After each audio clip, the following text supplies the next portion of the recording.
This is Comic Geek Speak, episode 1540, Spotlight on SHAZAM in the Golden Age, Part 2.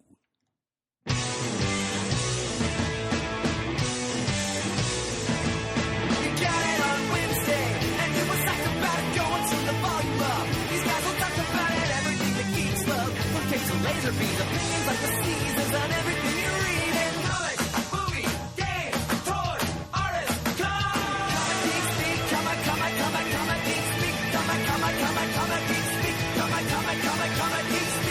Comic Geek. Uniting the world's mightiest heroes. This is... I'm Shane Kelly. I'm Adam Murdo. And I'm Chris Eberly. Woohoo! All right. Welcome to the show. Here is, I was trying to think of a sillier way to say it because we had intended for part one to be part one, and this is like part B of part one. But really, it's part two. Part 1.5. Or... Yeah. I mean, there's certainly no way we were going to stop short or cut you off, Murd. You were lamenting in a fantastical way. I may have gone and lamented in too much detail. No. This is going to end up taking us like 4 episodes to get through the one period, but we may be forgiven because I think it's worth it. This was the good Captain Marvel's heyday, and he didn't have a Silver Age, so we can make up for lost time by skipping the 60s.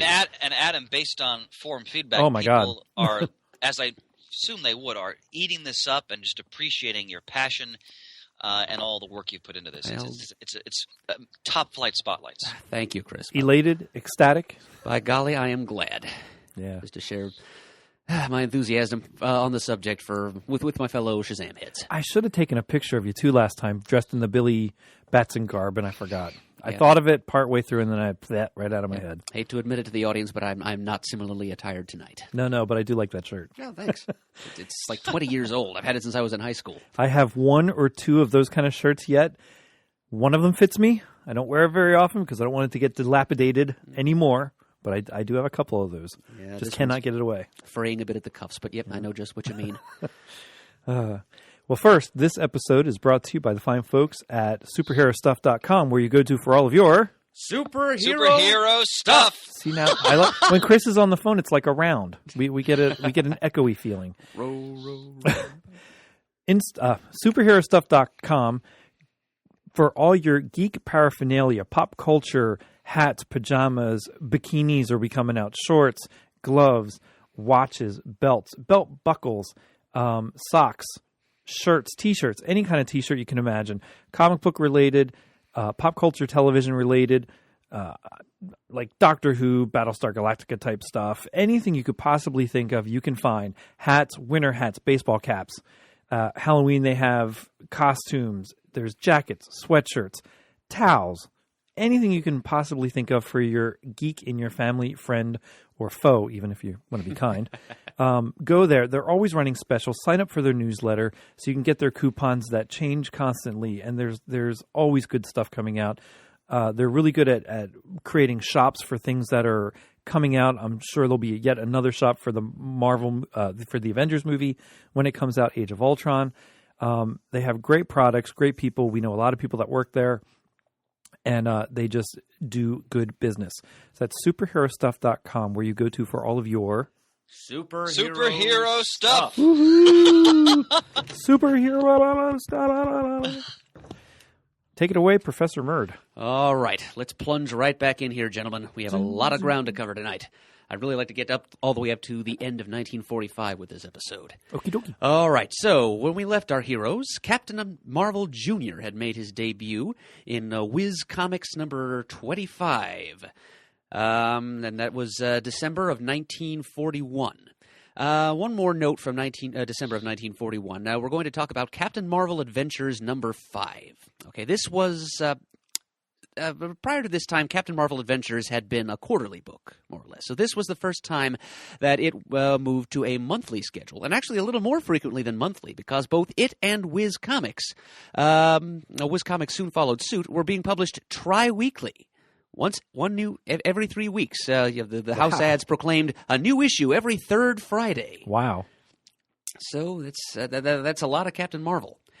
Okay, so like most issues of Captain Marvel Adventures, this was 64 pages, 4 different Captain Marvel stories, all new, I have yet to encounter any reprints in my slog through every Captain Marvel comic of the Golden Age ever published. That's impressive. And so in number 5, there are 2 Sivana stories. The first one wasn't especially noteworthy. The second story was non-Sivana, was Captain Marvel goes up against a man named Mox, who is a rogue geologist and the self-styled King of the Crater, who's discovered a way to create synthetic volcanoes, and he's trying to use this power of his to carve out an empire right in the middle of the Rocky Mountains, separating the west coast of the United States from the Midwest and the East, and his plan is to charge exorbitant tariffs or tolls for any shipping or travel taking place from one side of the country to the other.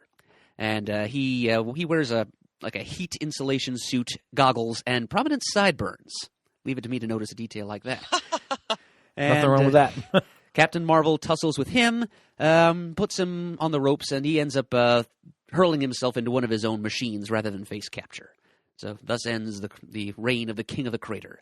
The third story is called, Captain Marvel encounters the Swamp Devil. It's basically what we think of today as a Scooby-Doo type story. Okay. And as a sidebar, it's a testament to the cultural influence of Scooby-Doo, that the phony ghost, criminal type dressing up as an artificial spook or monster or something to scare people away for criminal purposes. That plot formula is so associated with Scooby-Doo nowadays, when issues of Captain Marvel, for example, prove that it's been a pretty steady, tried and true plot formula for popular entertainment for about 20 years before Scooby-Doo ever came on the scene. So, yeah, Captain Marvel goes down and Billy Batson goes down to a swamp region and investigates swamp flooding down there and local legends of a swamp devil that is supposedly behind the whole thing. Turns out the swamp devil is really a government engineer who was sent down there to try to counteract the flooding. And he discovers that the flood plain, the swamp area is a very rich farmland, potentially. He becomes the swamp devil to try and scare the local swamp people away, but when he learns that the swamp people don't scare quite so easy-like, he decides to accelerate his timetable a little by using hypnotic gas to hypnotize everybody and commanding them to walk into the swamp and drown. Captain Marvel puts a stop to that, and the locals are so grateful they invite him to stay for fried rabbit. It's taken right out of the story. And then finally, most important thing in this issue, the fourth story is, as the introductory passage describes it, a second and final story of Dr. Sivana. So apparently whoever wrote this story intended to use it to write Dr. Sivana out of Captain Marvel's adventures for a while. It's called Sivana's Strange Chemical Potion. And in this story, Sivana comes up with a concoction that, when imbibed, transforms a person physically and mentally into a completely different person with no memory of the person that they used to be. So then he immediately he whips up a Mickey Finn and disguises himself as an Italian soft drink vendor. He goes into Whiz Radio, finds Billy Batson and says, "Nice soft drinks, sonny, only 5 cents." And so he slips Billy the Mickey, and he's immediately transformed into this skinny-limbed, bespectacled little sissy who, I'm told, looks an awful lot like C.C. Beck used to look when he was about age 10. So another little caricature of a Fawcett staffer, in this case himself, slipped in by Beck and his assistants. And the transformed Billy wanders out of the station, not knowing who he is or how he got there. But fortunately for him, he comes upon a group of boys playing in the alley. They're apparently members of the Captain Marvel Club because they're all wearing Captain Marvel buttons. They're playing Captain Marvel, and they invite this strange new boy to play Billy Batson. See, because they're members of the Captain Marvel Club, they know that Billy Batson and Captain Marvel are one and the same. So they ask the transformed Billy to say Shazam, and then another boy dressed as Captain Marvel will jump in and take his place. But when the transformed Billy says Shazam, he turns into Captain Marvel, completely throws off all the effects of the strange chemical potion. When he says Shazam again, he turns back into Billy with all his memories intact.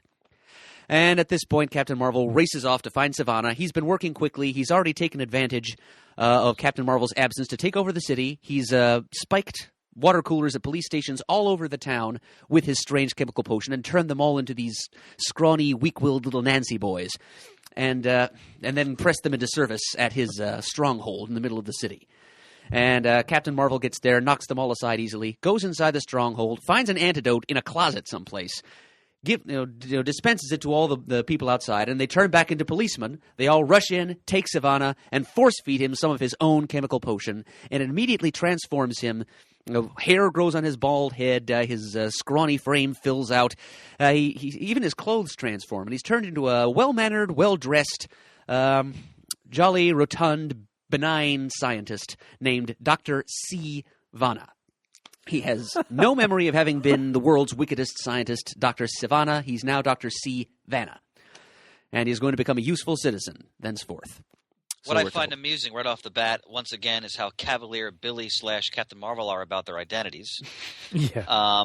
And also, again, I love the 40s. Like, total violation of Dr. Sivana's civil rights.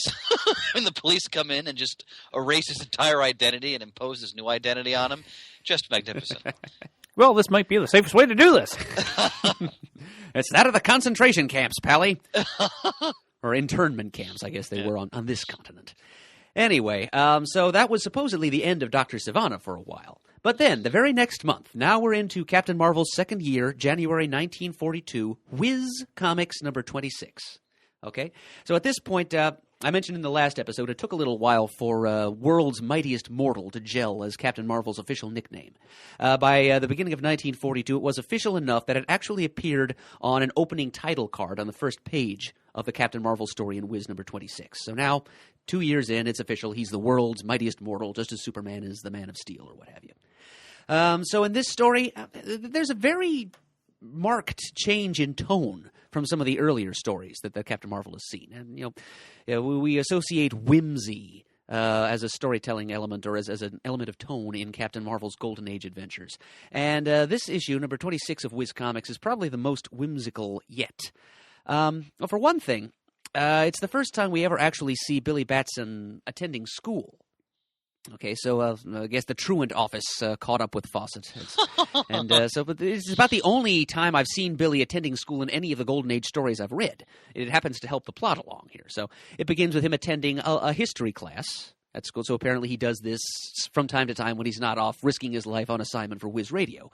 But he learns about certain historical figures, Benedict Arnold being the primary example in this story, who appeared in history, played their part in history's grand pageant, and then mysteriously disappeared afterwards.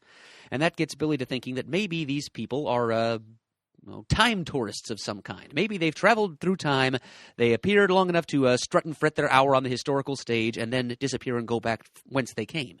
He puts 2 and 2 and 3 together and somehow arrives at the conclusion that a judge that has gone missing recently from his home city, Judge Arnold Benedict, might actually be Benedict Arnold. And he somehow traveled back in time to the 18th century and betrayed the United States. And so he goes to see Dr. Sivana, the transformed Dr. Sivana, and working together, the two whip up a time machine. Captain Marvel goes back in time to the 18th century. He arrives in France in Ben Franklin's laboratory, just long enough for Dr. Franklin to shoot him in the chest with a musket. And he goes soaring off, happens to know exactly where to find Benedict Arnold at this precise moment in history, grabs him, brings him back to the time machine in Dr. Franklin's lab, goes back to the 20th century to 1942, and there it's revealed that he was right all along. His hunch played out. Benedict Arnold really was Judge Arnold Benedict, who had somehow been accidentally projected back in time. The story never explains how. They cut his long Revolutionary War era hair and put him in a modern suit, and he promises he'll get right back to the bench and be good and not betray America. And that's only the first half of the story. May I interject for a moment? I have to don my, even though I'm off duty, my history teacher cap here for a moment. It's amusing to me because the historical record is very clear as to what happened to Benedict Arnold after the American Revolution. So it's just fun to me to see Fawcett just kind of blithely ignore all of that and cast him as a more enigmatic figure. He disappeared. No one knows what became of him. And also, just as a quick note, if anybody's interested who's out there listening, the reason why Benedict Arnold's betrayal was so significant and hurtful is because Benedict Arnold was probably one of the best generals the United States had in the Revolution. He's one of the main reasons we actually won the Revolutionary War. So that's often overlooked naturally because of his later treachery, but he was a hell of a soldier. So great loss for our side. Indeed. Well, anyway, Benedict Arnold doesn't figure into the second half of the story, so it's kind of all over the place. So Captain Marvel mentions to Dr. Vanna that the time machine has a few bugs in it. He wasn't supposed to end up in Ben Franklin's lab in Paris. So Dr. Vanna climbs in to try and tinker with it a little bit. The door swings shut, and the machine activates. And when the door opens again, out steps Dr. Sivana. Because instead of just sending Dr. Vanna back in time a couple of months, it instead reverts him physically and mentally to the state he was in 2 months ago. And so Dr. Vanna becomes Dr. Sivana again. So apparently he wasn't written out of the strip for very long. Somebody, whether the writer of this story or an editor or something, decided that Sivana was too good a villain to be done away with that quickly.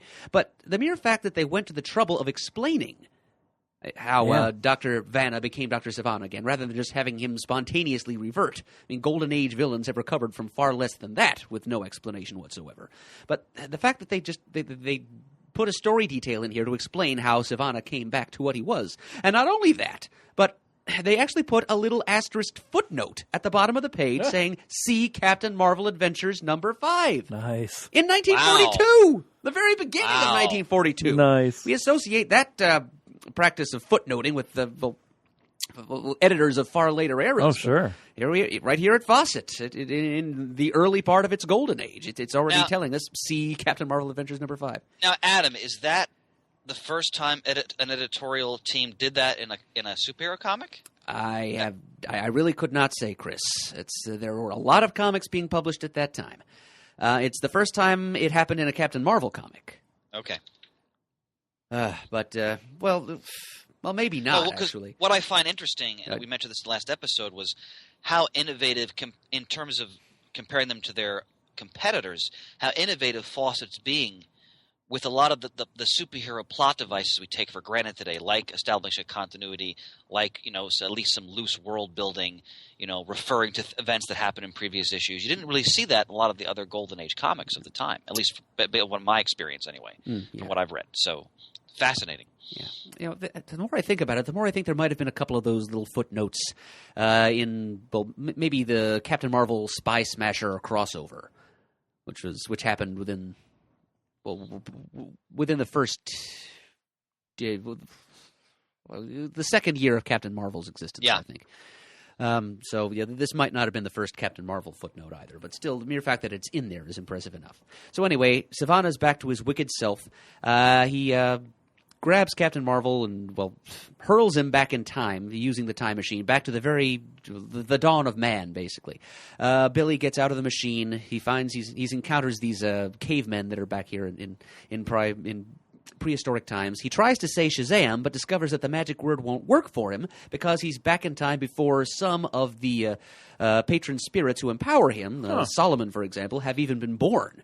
So his magic word doesn't work. The Neanderthals grab him, and they force him into a nearby cave. They're trying to sacrifice him to their deity.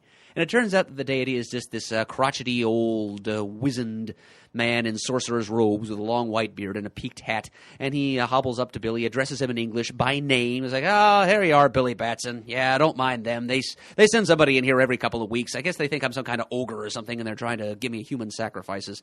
Anyway, come on. I'll help you get back to the 20th century." And Billy is kind of agog at this. Like, who is this person, and how does he know my name?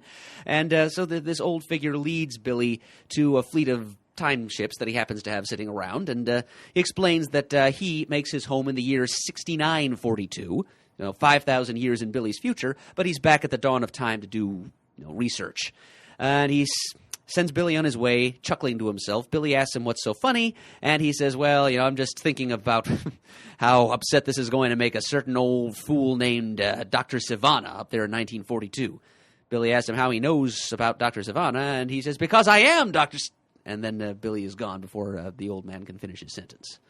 But so there you are. In this story, Dr. Sivana reverts to his old wicked ways, but we kind of learn that given 5,000 or so years to mellow a little, he actually re-arrives at a benevolent persona naturally, without a strange chemical potion to force it on him. And I would think to help Captain Marvel get back the way it sounds. Oh, absolutely.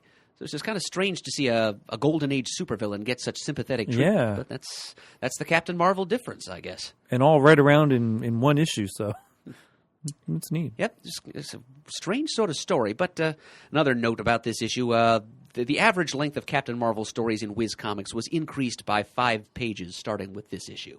So more space for all the wackiness that happened in this story. Okay, and that same month, Captain Marvel Adventures, I'll just call it CMA from now on, number 6. First, it's the beginning of the first non-Captain Marvel feature. There were several humor-type backup strips to run in Captain Marvel Adventures. And the first one, which is called Captain Kidd, began in this issue. It's kind of like the Little Rascals, if Spanky dressed up in a homemade cape and loincloth and pretended to be a superhero, all the time. That's basically what Captain Kidd was. And in that story, Billy Batson, he gets an enemy who hates him more than he does Captain Marvel. Former Whiz Radio employee Unsu the Unseen, who was host of his own horror or spook show. He was fired, and he decided to take it out on Billy Batson. But Captain Marvel foils him, of course. All right, next month, CMA number 7. Another horror-type story. These were not all that common in the early part of the Golden Age for Captain Marvel, but as we'll see, editors started forcing more and more horror-themed plots and villains on Captain Marvel in the late Golden Age, closer to when Fawcett Comics was forced to cease publication. Right around the time when the EC horror publications were such hot stuff. But in this story, a mad scientist named Dr. Sar captures Captain Marvel, hoping to learn the secret of his magic powers, and Cap he's just kind of amused by all of this. He knows there's nothing Dr. Sar can really do to hurt him, so he plays along, and he just kind of smirks as Dr. Sar tries unsuccessfully to dissect him to learn the secrets of his magic. So it's just, talking about whimsy and humor and how that defines Captain Marvel in our memories. Otto Binder, who, as I said in the last episode, was kind of the preeminent writer of Captain Marvel stories of the Golden Age, always used to say that the kind of whimsy they did, it wasn't so much just childish foolishness or silliness. He always saw it more as a kind of gentle satire.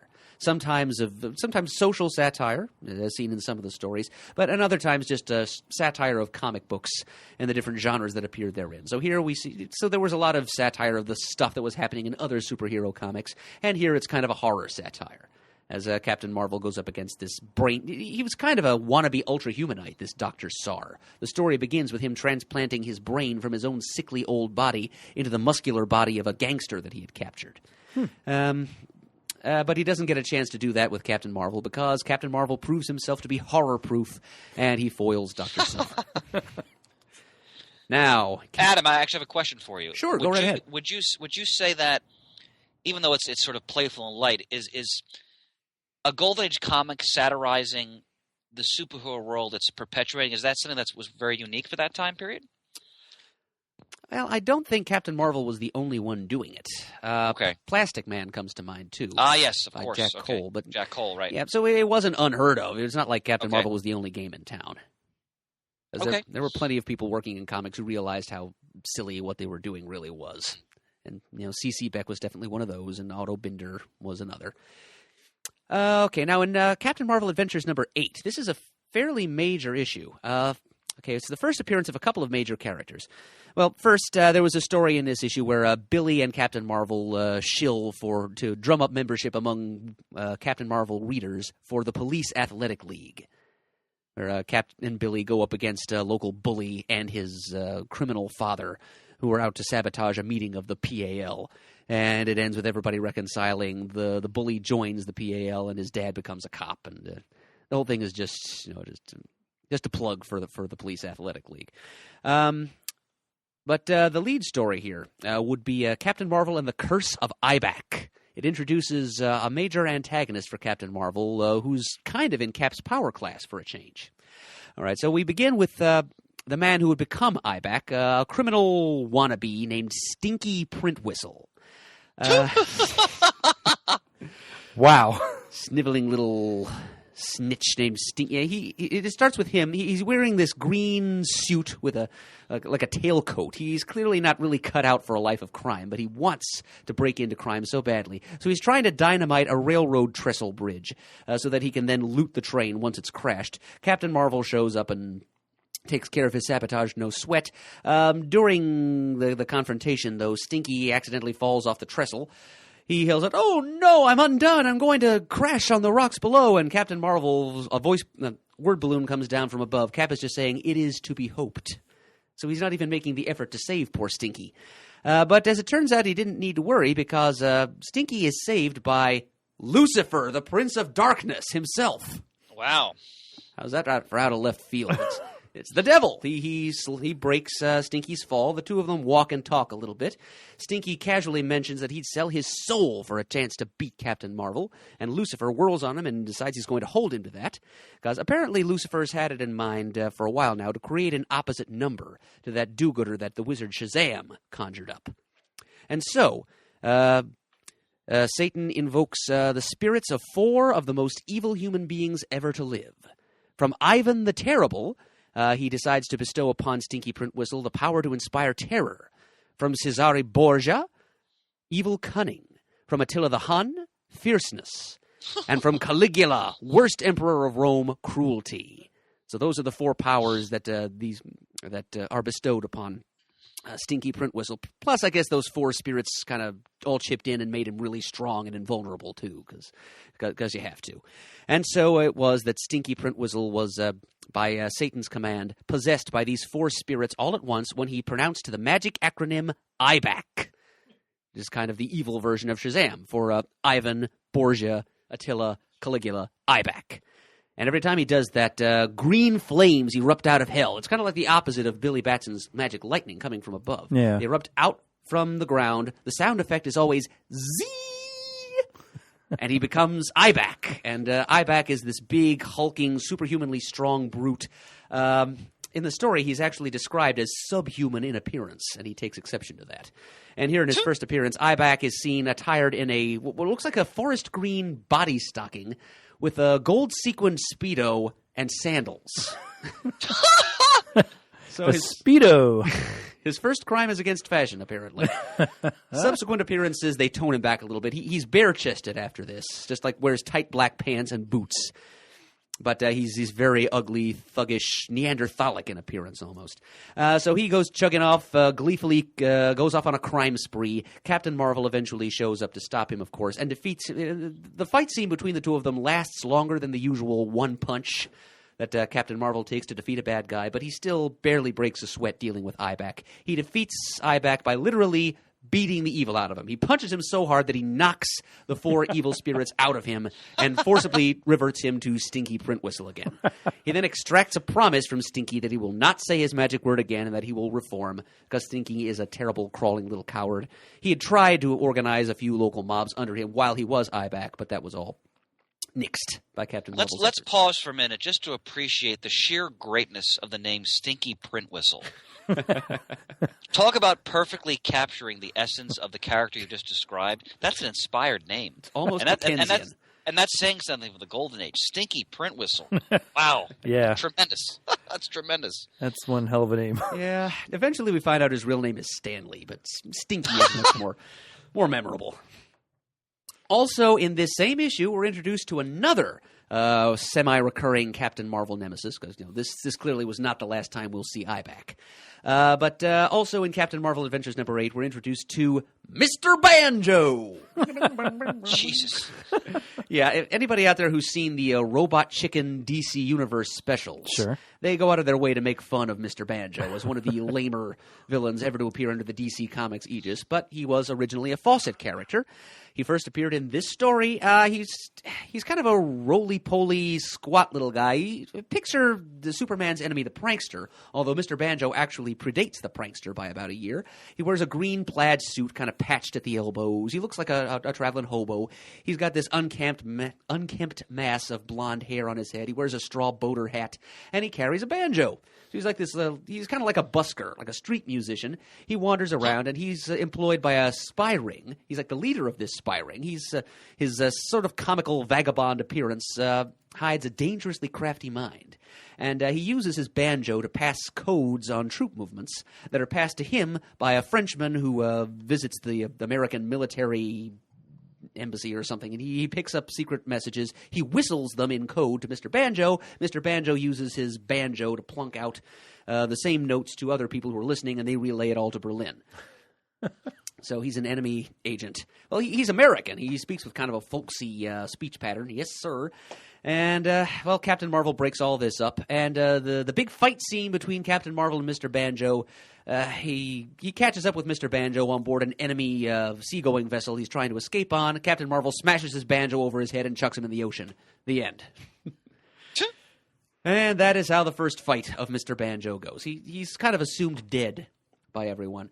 But that was not to be. Mr. Banjo would return to menace Captain Marvel and superhero fans of taste everywhere. All right. Now, Captain Marvel Adventures number 9. Okay, the lead story here introduces... I mentioned in the last episode that Captain Marvel and Billy Batson met a lot of crackpot scientists and inventors throughout the Golden Age.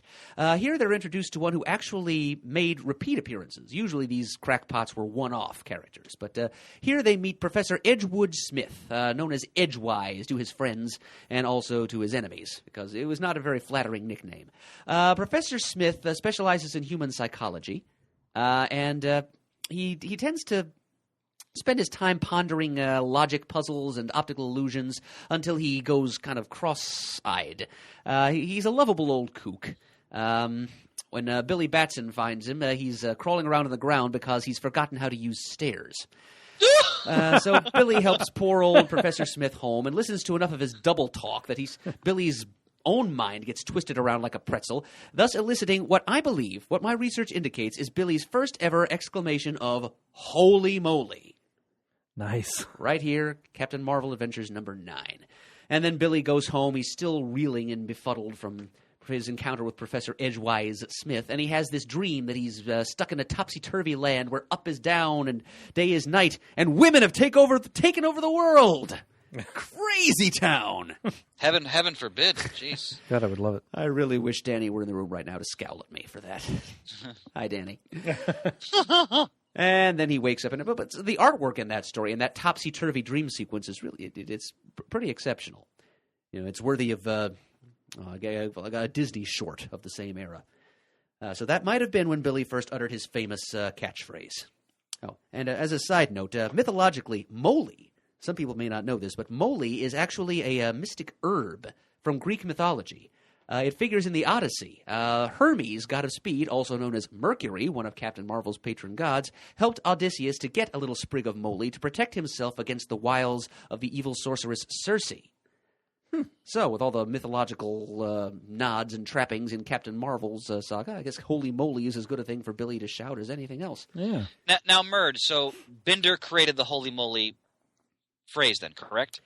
It's hard to say, Chris, because Is it? Okay. good records don't exist as to who wrote what in this time period. Actually, you know what? Speaking of Otto Binder, it's a good thing you mentioned that, because that is there's something of a segue there. This issue of Captain Marvel Adventures, number 9, does contain the first actual comics work on Captain Marvel by Otto Binder. He had written one other story for one of the dime action books that Fawcett had put out. But here, he wrote a story called Captain Marvel Saves the King, in which Captain Marvel gets to act as bodyguard for a visiting European dignitary. And that is Otto Binder's first actual Captain Marvel work that appeared in comics. So safe to say that he did not write the Edgewood Smith story, in which Billy shouts "Holy moly" for the first time. And we don't know who wrote that one, correct? I don't anyway. Okay. There aren't very good records left as to who drew or wrote what stories in the early Golden Age days.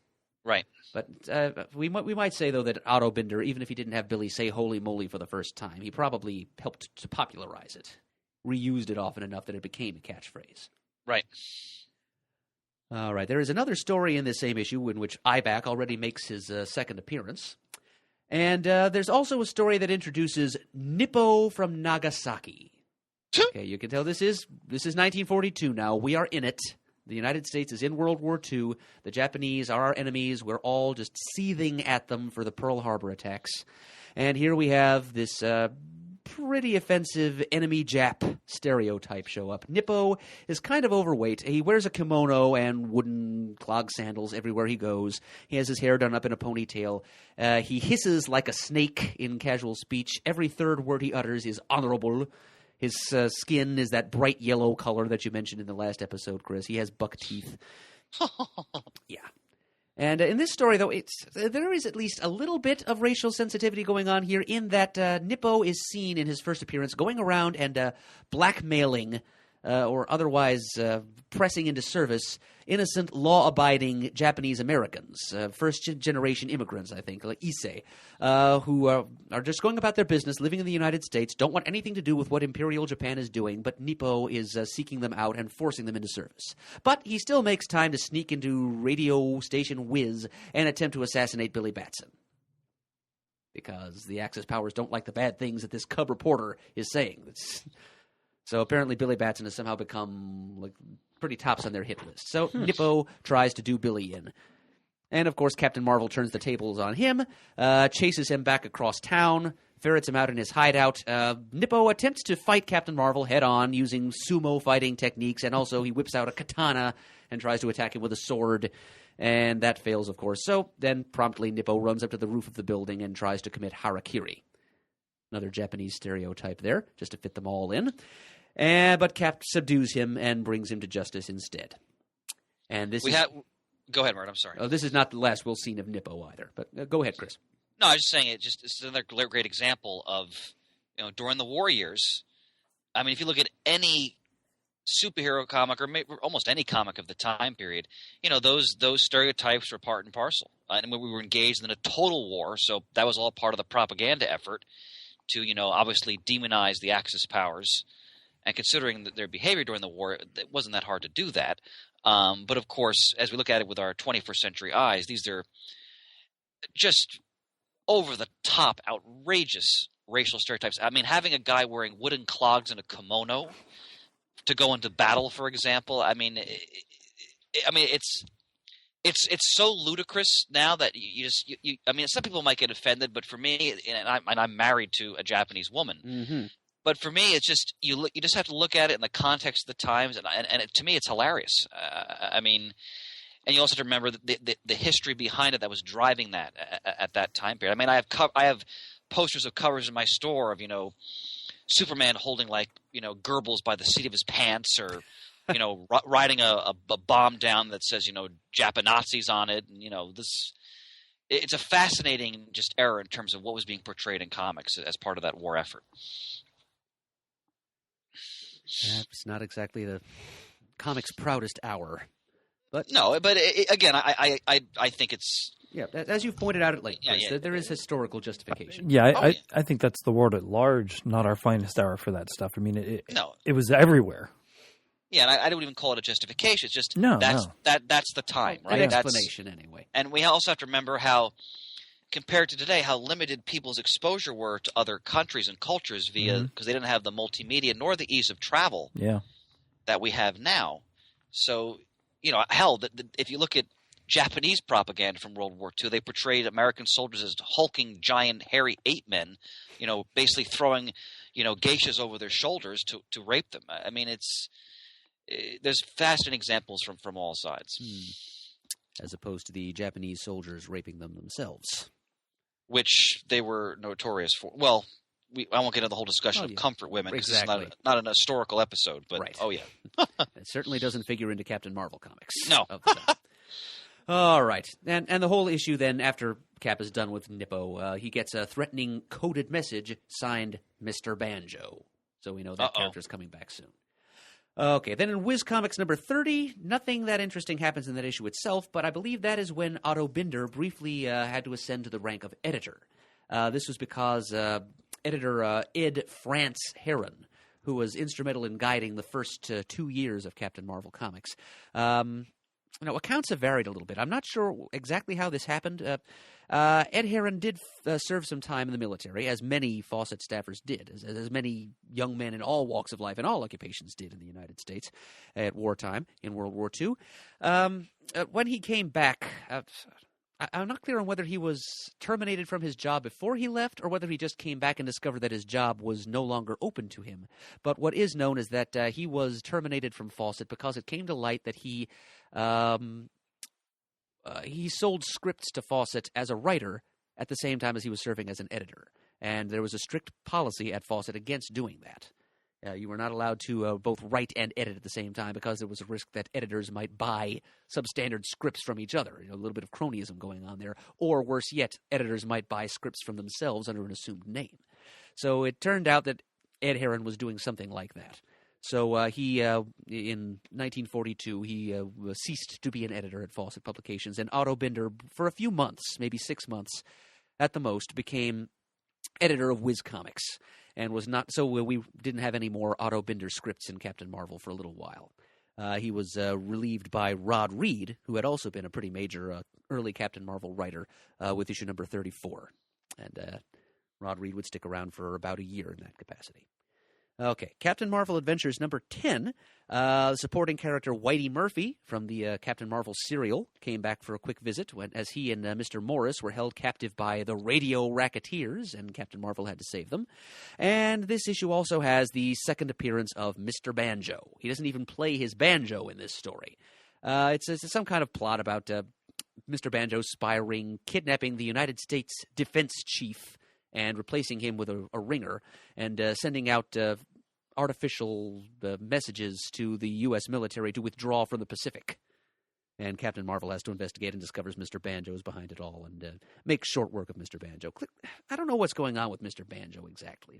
The way these stories are written, it's clear somebody thinks that he's supposed to be a credible threat for Captain Marvel. He's supposed to be a decent, cool villain, but nobody who's actually writing the story seems to be able to figure out exactly why he's a credible threat.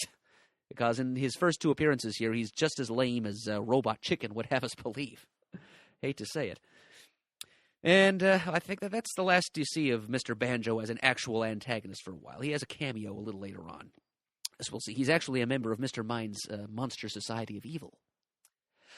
All right, now, in May of 1942, we get the second issue of America's Greatest Comics, which you may remember was kind of like Fawcett's answer to DC's World's Finest Comics. It's an all-star jam title which features stories of all their biggest, most popular characters in one quarterly book. They revived it about a year after the publication of America's Greatest Comics #1 with a second issue. And in the Captain Marvel story in this issue, Cap goes up against a gang of juvenile delinquents who are terrorizing a local park. This story is most significant because it's the introduction of an ongoing supporting character. One of the things the juvenile delinquent gang does is turn over a horse-drawn lunch wagon owned by a gentleman named Steamboat Bill. That's what he's called in this story. Subsequent stories, he's just called Steamboat.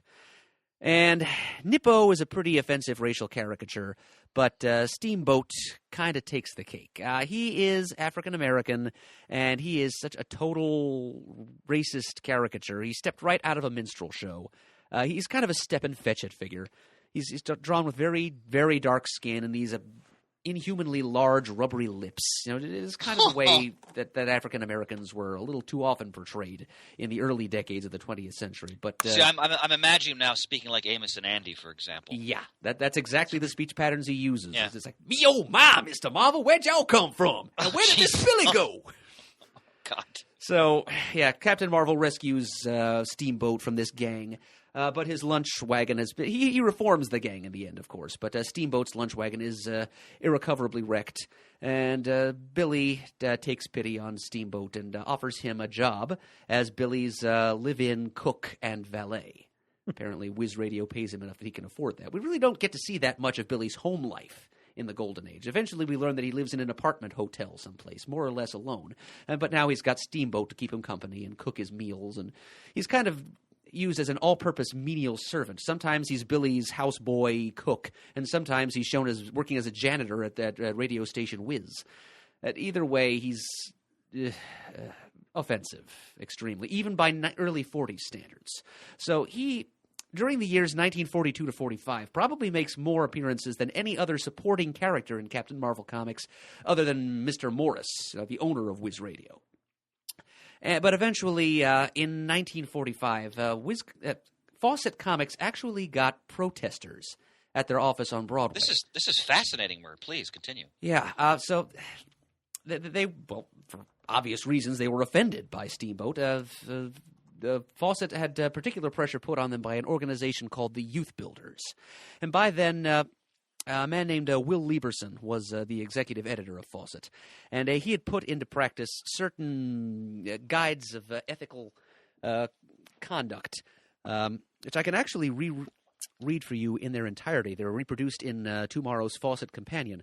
Code of Ethics for Fawcett Comics Magazines. Point 1. Policemen, judges, officials, and respected institutions must not be portrayed as stupid or ineffective in such a way as to weaken respect for established authority. Crimes against the law shall never be presented in such a way as to throw sympathy with the crime as against law and justice, or to inspire others with the desire for imitation. Point 2. No comic shall show a male or female indecently or unduly exposed, and in any event not more revealing than in a bathing suit commonly worn in the USA. Wanton, sexy drawings are not to be presented under any circumstances. Point 3. No scenes of actual sadistic torture may be shown. Point 4. No comics which ridicule or attack any religious groups are permitted. Point 5. Vulgar language shall not be used. Slang is permitted only when essential to the story. Point 6, comics shall not give divorce a humorous or glamorous treatment. And point 7, this is the one most germane to Steamboat, no comic shall use dialects and devices in a way to indicate ridicule or intolerance of racial groups. Now, Murd, were the demonstrators African American, Caucasian? Do we know that, or I don't know that. Okay, that's interesting. All right. I really can't say one way or the other, but Will Lieberson had always been a little uncomfortable with the character of Steamboat anyway. And I think it's safe to say that Lieberson himself drafted that code of ethics I just read. And so he pulled the plug on Steamboat, and he vanished from the Captain Marvel comics, Whiz and CMA, around the end of 1945. And was he ever seen again, or no? Did they never brought him back in any form? I haven't read far enough to be able to say that for certain. Fair enough, but fair I'd be enough. willing to bet that we'd never see him again after 1945. So, but anyway, as of America's Greatest Comics #2, he has joined Captain Marvel's supporting cast, for better or for worse. All right, and about that same time, we got Captain Marvel Adventures #11, in which Sivana teams up with Captain Marvel against a bunch of dirty Nazis who are trying to recruit Sivana's help. And Sivana was flabbergasted at this because he's not going to work for a little tin pot dictator like Hitler. Sivana's the rightful ruler of the universe. And so he's not going to follow any Führer, some self-styled little dinky dictator. So he actually teams up with Cap to take that ring of Nazis down. And in another story in that issue, Captain Marvel goes up against a figure named Mr. Finish. Mysterious fellow. He looks not unlike John Romita Sr.'s drawings of Wilson Fisk as the Kingpin. Smaller in stature, but he's bald and husky, and he wears a long black coat and hat. He is the Earth S, or Fawcett Comics, personification of death, and he is called Mr. Finish, a rich and unscrupulous old millionaire, an Ebenezer Scrooge-type figure, begs for Captain Marvel's help in getting Mr. Finish off his tail, because Mr. Finish has started stalking him, wanting to shake his hand, shake hands with death. And Captain Marvel manages to lock Mr. Finish away in the millionaire's vault, and the millionaire pleads with the guy to, please, Mr. Finish, don't make me shake your hand, don't kill me. And Mr. Finish says, okay, just go out and find 5 substitute lives that I can take instead of yours, and I'll leave you alone. And that's that's how the story goes from there, as this miserable old miser tries to find people to take his place. And Mr. Finish is another Golden Age Fawcett character that Jerry Ordway chose to bring back in his Power of Shazam series. Okay. All right. Then Captain Marvel Adventures #12. Cap and his pal Whitey Murphy join the Army. And so there's a basic training humor going on there. And it turns out, of course, that their drill sergeant is an enemy agent. As I'm sure many buck privates in those days wished to believe that their sergeant was an enemy agent. But this one really was in this story. And Cap... and Whitey foil his plans. And then at the end of the story, a rare appearance by the old wizard Shazam. Private Captain Marvel is taken over to see the General for a special debriefing, and after the capture of the enemy agent drill sergeant. And it turns out that the General is actually old Shazam in fatigues, and he addresses Captain Marvel, and he says that he's arranged to get Cap discharged from the service because Shazam thinks that Captain Marvel's work in civilian life is more important, protecting the home front. But Whitey Murphy remains in the service, and he makes a couple of appearances during wartime when he gets furloughed and he gets to come back and visit with Billy and Cap. So at least Captain Marvel has a friend who's out there fighting the good fight with our boys in uniform during World War II. And in a second story in that same issue, we're introduced to a love interest, not for Captain Marvel, but for Billy Batson, Mr. Morris's niece, whose name is Sissy Summerly, a pretty little blonde girl about Billy's age, and also her bratty little brother Pete, as Billy takes the two of them out to see Sorcero, the sad sack magician. It's another major character stock type that Captain Marvel runs across fairly often, the frustrated stage magician. Sorcero learns that from an old spell book that he can make anything he wants to happen simply by asking for it to happen in the name of Abraxas. So yet another magic word in Fawcett Comics. And, of course, Captain Marvel has to deal with him and undo his magic tricks when the magic gets beyond Sorcero's control. And it gives him a good opportunity to impress little Sissy, who's watching out in the studio, in the audience. And Sissy would pop up from time to time anytime writers needed a date for Billy, a girl that Billy needs to impress. The first of many random relatives of Sterling Morris that show up in the comics every time they need some kind of plot facilitator to show up. They'll just pull out another long-lost brother or sister, niece or nephew of Mr. Morris. And Sissy was the first. All right. Whiz Comics number 32. Talk about whimsy. Captain Marvel goes on a visit to the subterranean land of the trolls. It's to frolic with the happy little trolls and resolve a labor dispute for them while he's down there. And what was the nature of their labor dispute? I can honestly not remember, Chris. That's more than understandable, sir. I read that story at breakneck speed. The important thing is that Captain Marvel encountered trolls. Fair enough. Happy little trolls. And not for the last time either. They would come back in issue Whiz Comics number 37, and then Captain Marvel Jr. would meet them a couple of times in his own stories, his own solo stories. And visits to Troll Land gave Mac Raboy, and as a side note, thanks to Eric Nolan Withington for pointing out the proper way to pronounce that name. You were right, Chris. It is Raboy. Gave him a chance to draw the fairy tale landscapes he loved to draw so much. Well, I've been wrong as many times, including my infamous Joe Sinnott, which I said about 1 million times in an FF spotlight. So it's Joe Sinnott. Thanks to Eric for correcting me on that one. So we're even, sir. Knowledgeable guy, that Nolan Withington. Indeed. All right, now Whiz Comics number 33. Now we're well into spring of 1942 here, and Captain Marvel had been joined in the ranks of cinematically celebrated comic book characters by Spy Smasher, his co-star from Whiz Comics. They actually put together a Republic film serial based on the Spy Smasher character. And as a way to additionally promote Spy Smasher and maybe get more people to go see his serial, Whiz Comics number 32 is a team-up between Captain Marvel and Spy Smasher. You know, they'd met before, but Spy Smasher had been brainwashed and Captain Marvel had been fighting against him. This is the first time that the two of them actually worked together. And their mutual admiration was palpable in the story. They had to head out to the USS Alaska Zona, a major dreadnought. It's a seagoing carrier, to foil a saboteur called the Phantom Foe.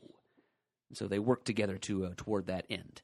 And beginning the very next issue, Whiz number 34, both Captain Marvel and Spy Smasher appeared on the front cover of every issue of Whiz Comics, a little circular corner panel up in the upper left corner of every cover. So those were the two headlines, and that continued for years after that. Wow. Captain Marvel and Spy Smasher both got cover treatment for Whiz. Probably the closest thing to a world's finest duo that Fawcett had in the Golden Age. Captain Marvel Adventures number 14 was a Nippo story again. Even more offensive than his first one, because by the end of the story, Nippo and his handler from the Japanese military were both captured by Captain Marvel and bundled off to an internment camp.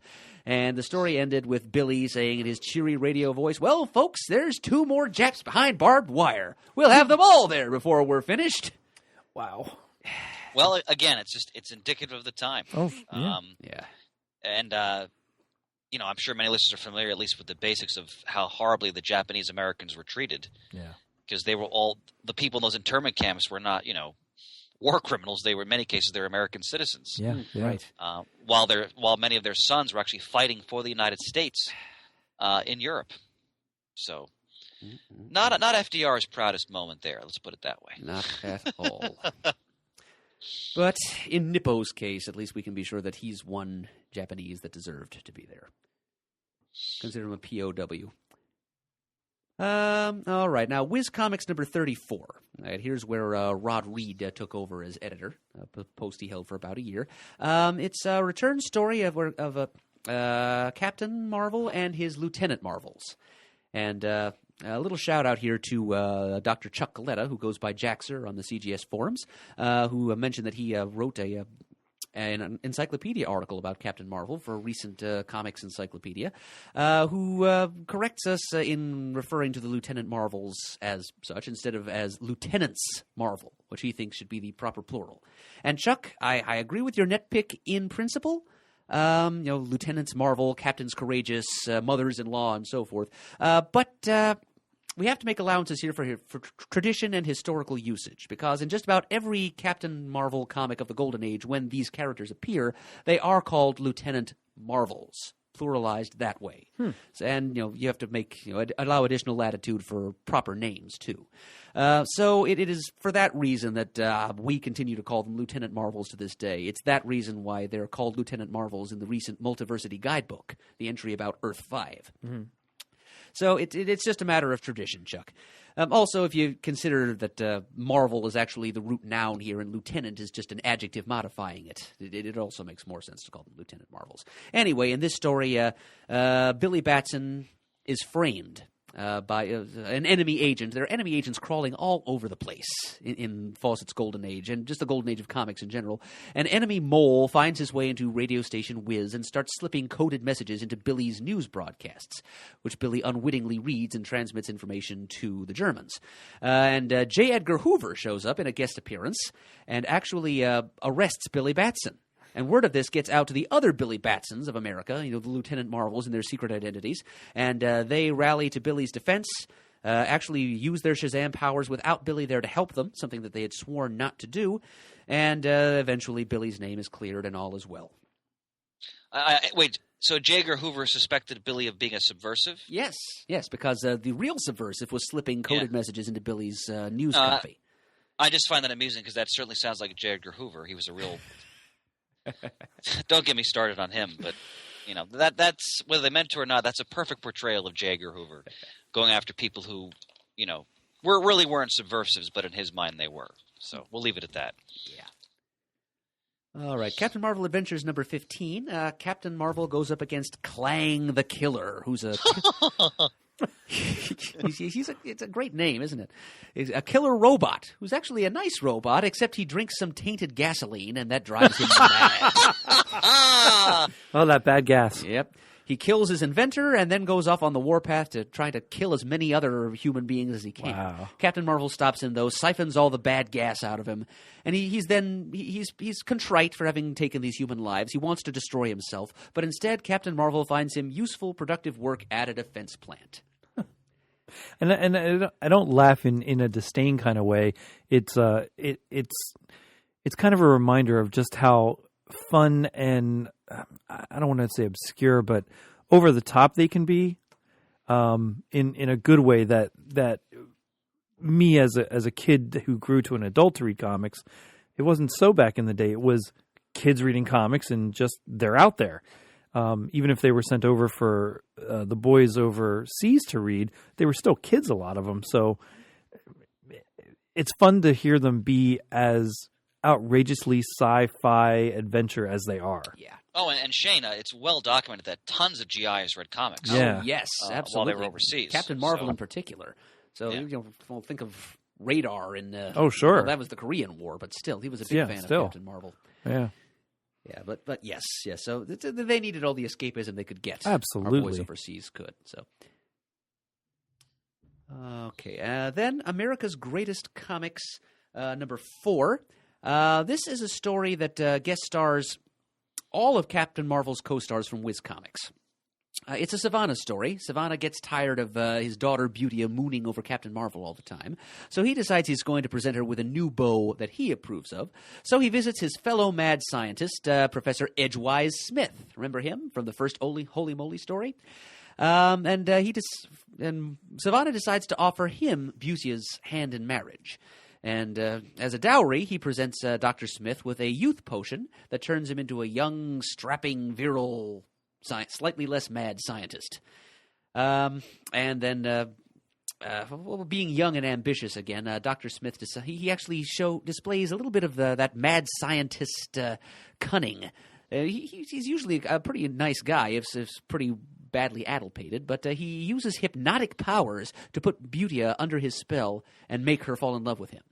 And then, as sort of his initiation into the Sivana family, Dr. Sivana takes him and Butia along on a job he plans to pull, sabotaging a war bond rally, a benefit performance being put on at an uptown theater. And performing there are Billy Batson and Captain Marvel, along with Ibis the Invincible, Lance O'Casey, and a bunch of other headliners from Whiz Comics. But Professor Edgewise Smith and Butia get underfoot and end up tripping up Sivana's attempts to sabotage the performance. And Captain Marvel immediately goes after Sivana, and the whole plot is deep sixed. And Butia is freed from the hypnotic trance. And Professor Smith is returned to his lovable old self, and Sivana is foiled again. Whiz Comics number 36. This is a special spook issue for Halloween. All the stories, Captain Marvel stories and others, have kind of a ghost theme to them. In this one, we're introduced to Mr. Sterling Morris's terror of a sister-in-law, Priscilla. This is the first opponent that Captain Marvel has ever refused to face outright. Plot is Priscilla is pestering Mr. Morris's brother to buy this dilapidated old hotel, which is seemingly haunted. And Mr. Morris's brother wants no part of it, and he pleads Mr. Morris to help him talk his wife out of it. And Mr. Morris then enlists Billy Batson to try and come and do the Scooby-Doo thing and try and scare Priscilla away from this old hotel. And Captain Marvel refuses to come when Billy says SHAZAM. Because we already know that he's afraid of women, but most people would be afraid of Priscilla Morris. She's a terrifying old termagant. And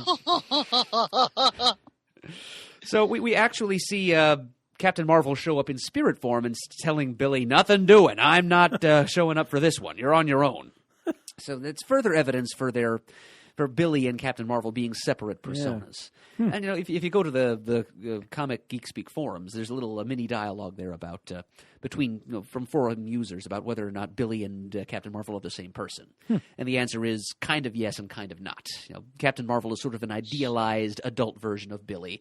Billy plus several years' experience plus the wisdom of Solomon and the other powers thrown in. So they're sort of based on the same root stock, but they're divergent enough that they can refer to one another in the third person.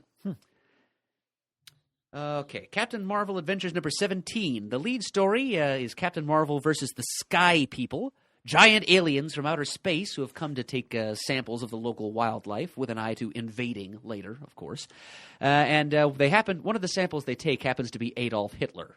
Oh, jeez. And he somehow talks the Sky People into helping him bomb the Allied nations. But Captain Marvel bollockses that plan and ends up redirecting the bombs to Germany instead.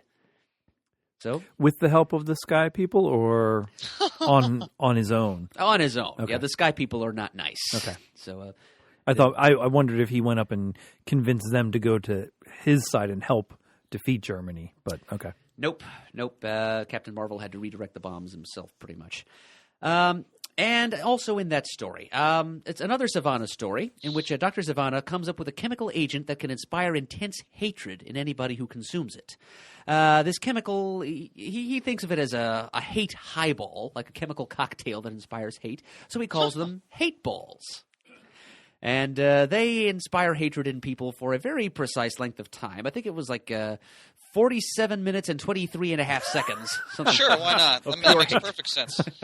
Of course. And so he goes out and spikes everybody in the city with hate, including his own daughter, Butia Sivana. And, wait a minute. I'm misremembering that. It's actually, he gives Billy Batson a hate ball so that he hates his alter ego of Captain Marvel. But then Billy gets loose and he becomes Captain Marvel, but the hate ball is still working on him. Usually when Billy transforms into Cap, it throws off the effects of all poisons. Sure. Not this time. So then Captain Marvel slips Butia a hate ball. He force feeds it to her. And she tries to scratch his eyes out. Captain Marvel then sneers and says, I'll let that rat Billy Batson take the rap for this. Turns back into Billy. And then Butia and Billy go out and vandalize every picture of Captain Marvel they can find throughout the city. Wow. And all of this works out for the good in the end, of course. But this story is significant in that it comes close to being the first time Captain Marvel is called a big red cheese. It doesn't quite get there. Sivana refers to Sivana refers to Captain Marvel as a big red cheesecake in this story. And oh, you cheesecake, you. So close. And then Billy and Beauty, while under the influence of hate balls, both refer to Captain Marvel as a big piece of red cheese. Okay. Even closer. Yeah. But it's not quite there yet. Things are evolving. Now, is this Bender, or we don't know who's writing this? I would guess Bender. Yeah, Okay. The very specific detail of the hate balls working for like 47 minutes and 22 and a half seconds. It sounds like something that Bender would insert into a script, but I cannot be certain.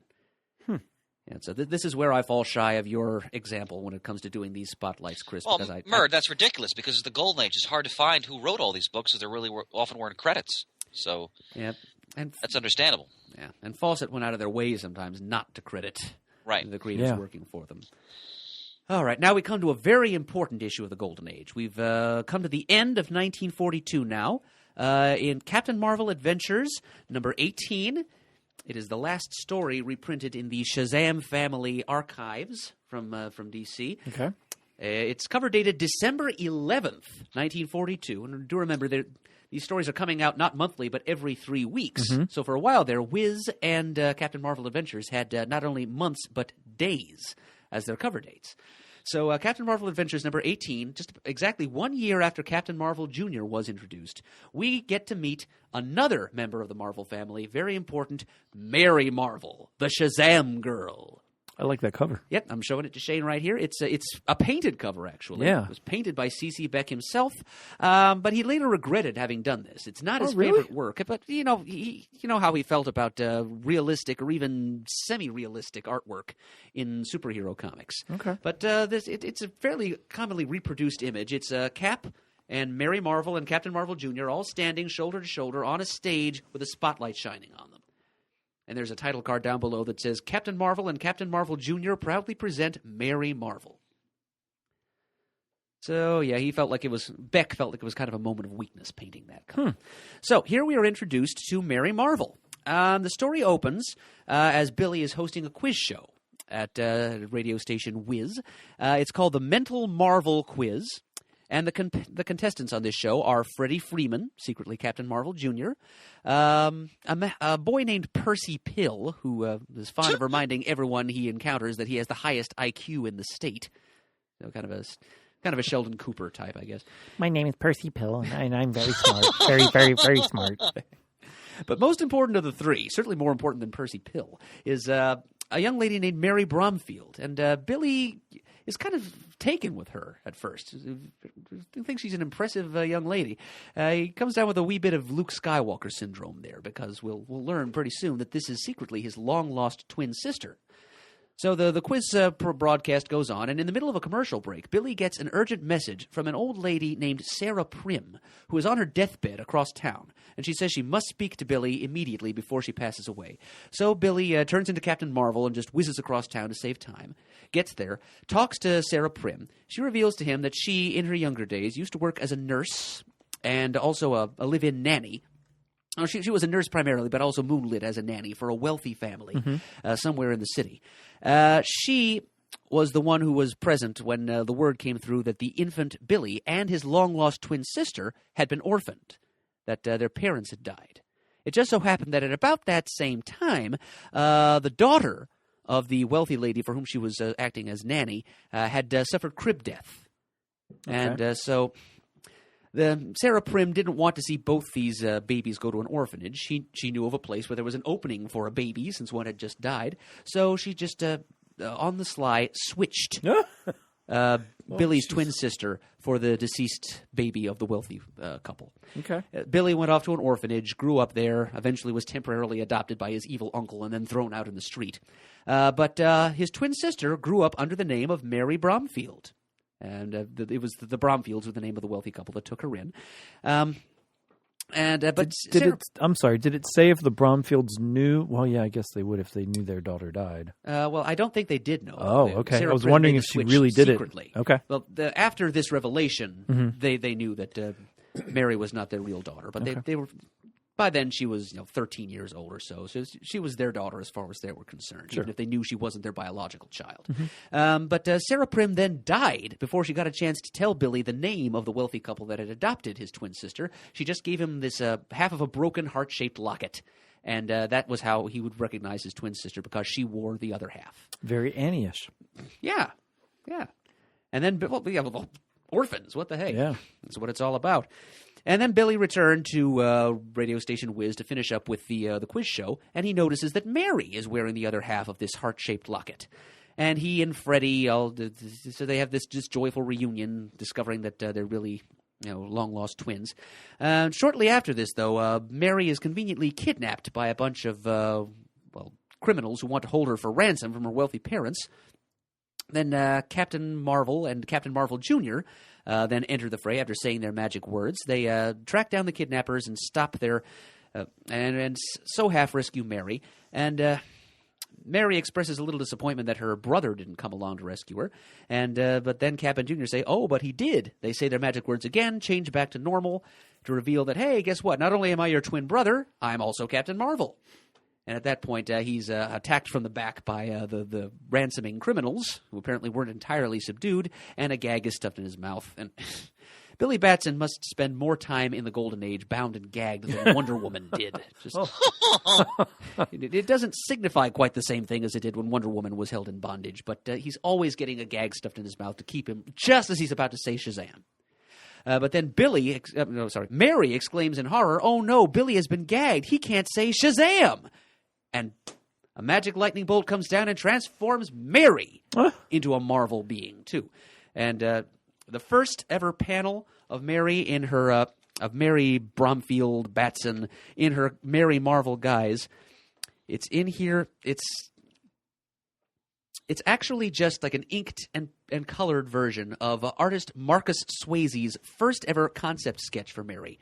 He nailed her physical appearance in his very first sketch. We said in the last episode, Mark Swayze was one of C.C. Beck's main assistants, and he is the one who created Mary Marvel's visual.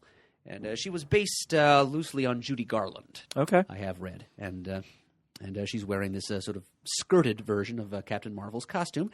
She spends a couple of panels of her first ever fight as a super being, admiring her lovely new dress while criminals are smashing chairs against the back of her head. But she demonstrates very quickly that she can hold her own in a fight, and she beats the tar out of the criminals, unties and ungags Billy and Freddie, and the Marvel family is now assembled. In fact, this story is the first time the phrase Marvel family is used to describe this threesome, plus also the Lieutenant Marvels. Now, does it explain how she can call the lightning? Yes. Okay. Yes. I'm coming to that. Okay. Because Mary had wondered earlier if maybe saying Shazam would turn her into a Marvel also, but Billy just kind of waved her off and said, "Nah, come on, old Shazam wouldn't give such powers to a girl." But he did. So for answers, the three Marvel family members go down to old Shazam's cavern under the subway and light the brazier, and Shazam's spirit appears and explains that, yes, he had always intended these Shazam powers to belong to both Billy and Mary.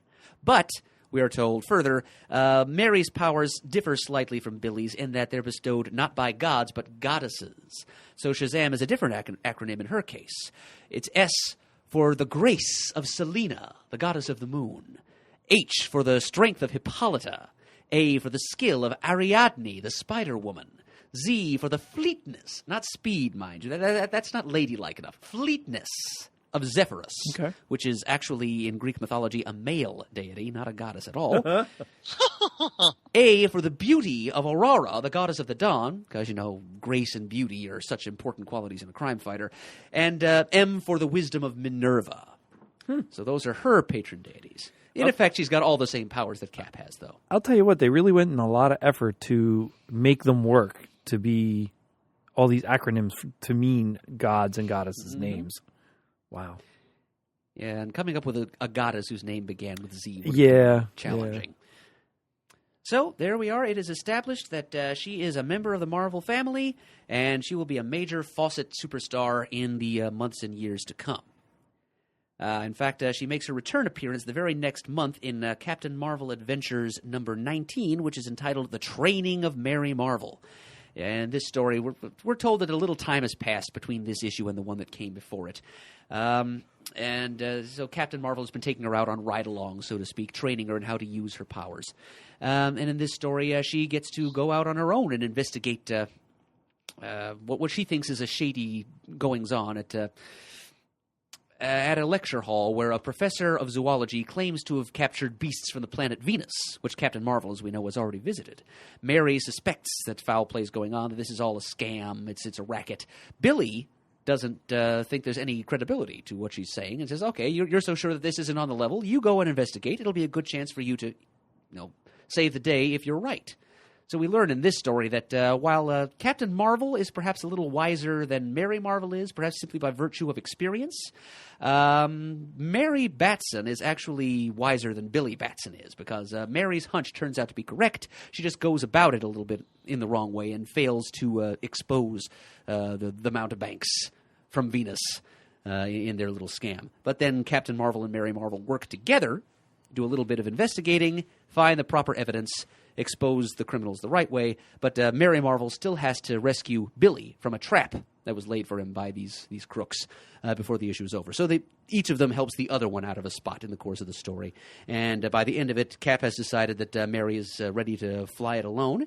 And just then she receives a telegram signed congratulations on becoming a solo crime fighter, signed just about every major Fawcett Comics character, with a P.S. at the bottom saying, hey, if you have nothing else going on, why not come over and fight crime in WoW Comics?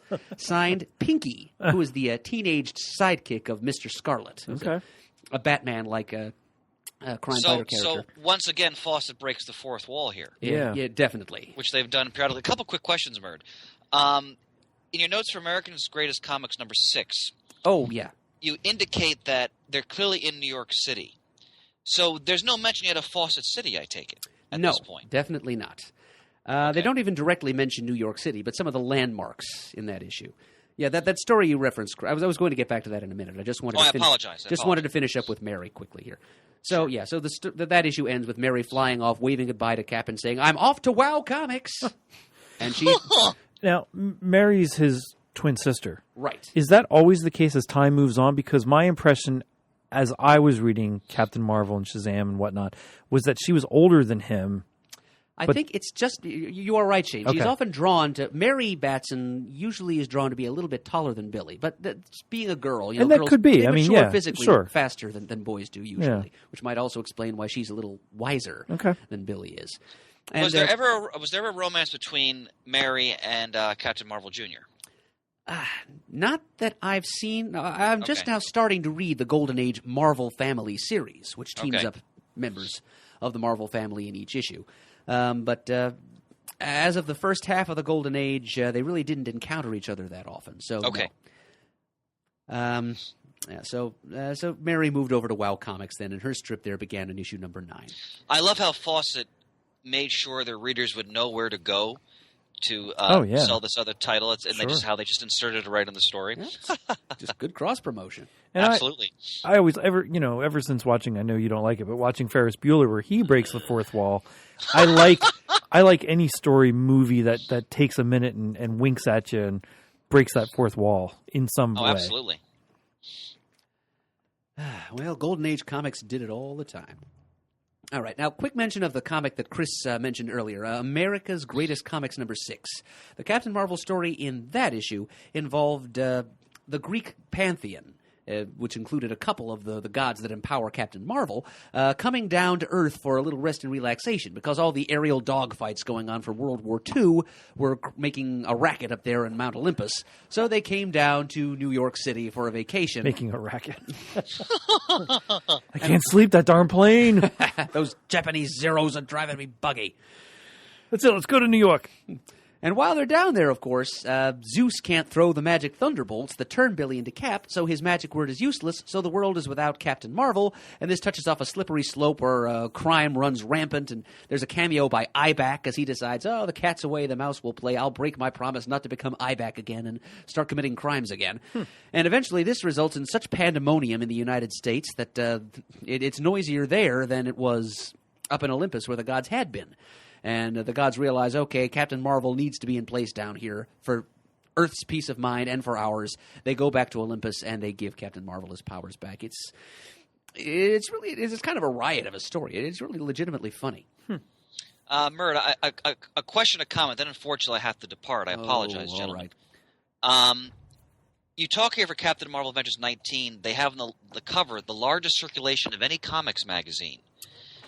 Now, do you think Fawcett was so confident of their success they were not concerned about really poking DC in the eye at this point? Or because that's a brazen challenge. Oh, yes.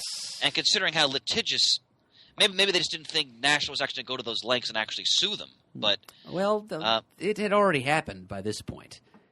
Oh, that's true. That's right. Because they had like a stay of execution, didn't they, for a long time? Yes, they argued that Superman was based on a flawed copyright application. That's right. Okay, so I'm admiring the ballsiness of that, emblazing it right there on the front cover of number 19. Largest circulation of any comics magazine. And the other comment, and again, I apologize, I have to go, but kid duty's call. We understand. I'm just jumping ahead, just again to play history teacher here for a moment, because it's very interesting to me. You note in Captain Marvel Adventures 44 that Captain Marvel fights Admiral Yamamoto. And as you note, he'd already been killed, actually, in World War II by this point.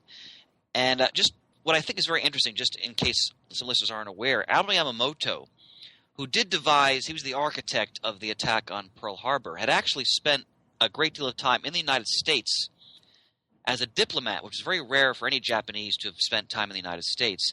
And he actually was opposed to Japan actually attacking the United States, and he felt it was a colossal mistake. And he reluctantly devised these attack plans as a loyal officer. But he's a very complicated figure who I understand why in this time period they would just kind of demonize him this way because, he was the guy who launched the attack on Pearl Harbor. But in reality, he thought Japan going to war with the United States was a colossal blunder.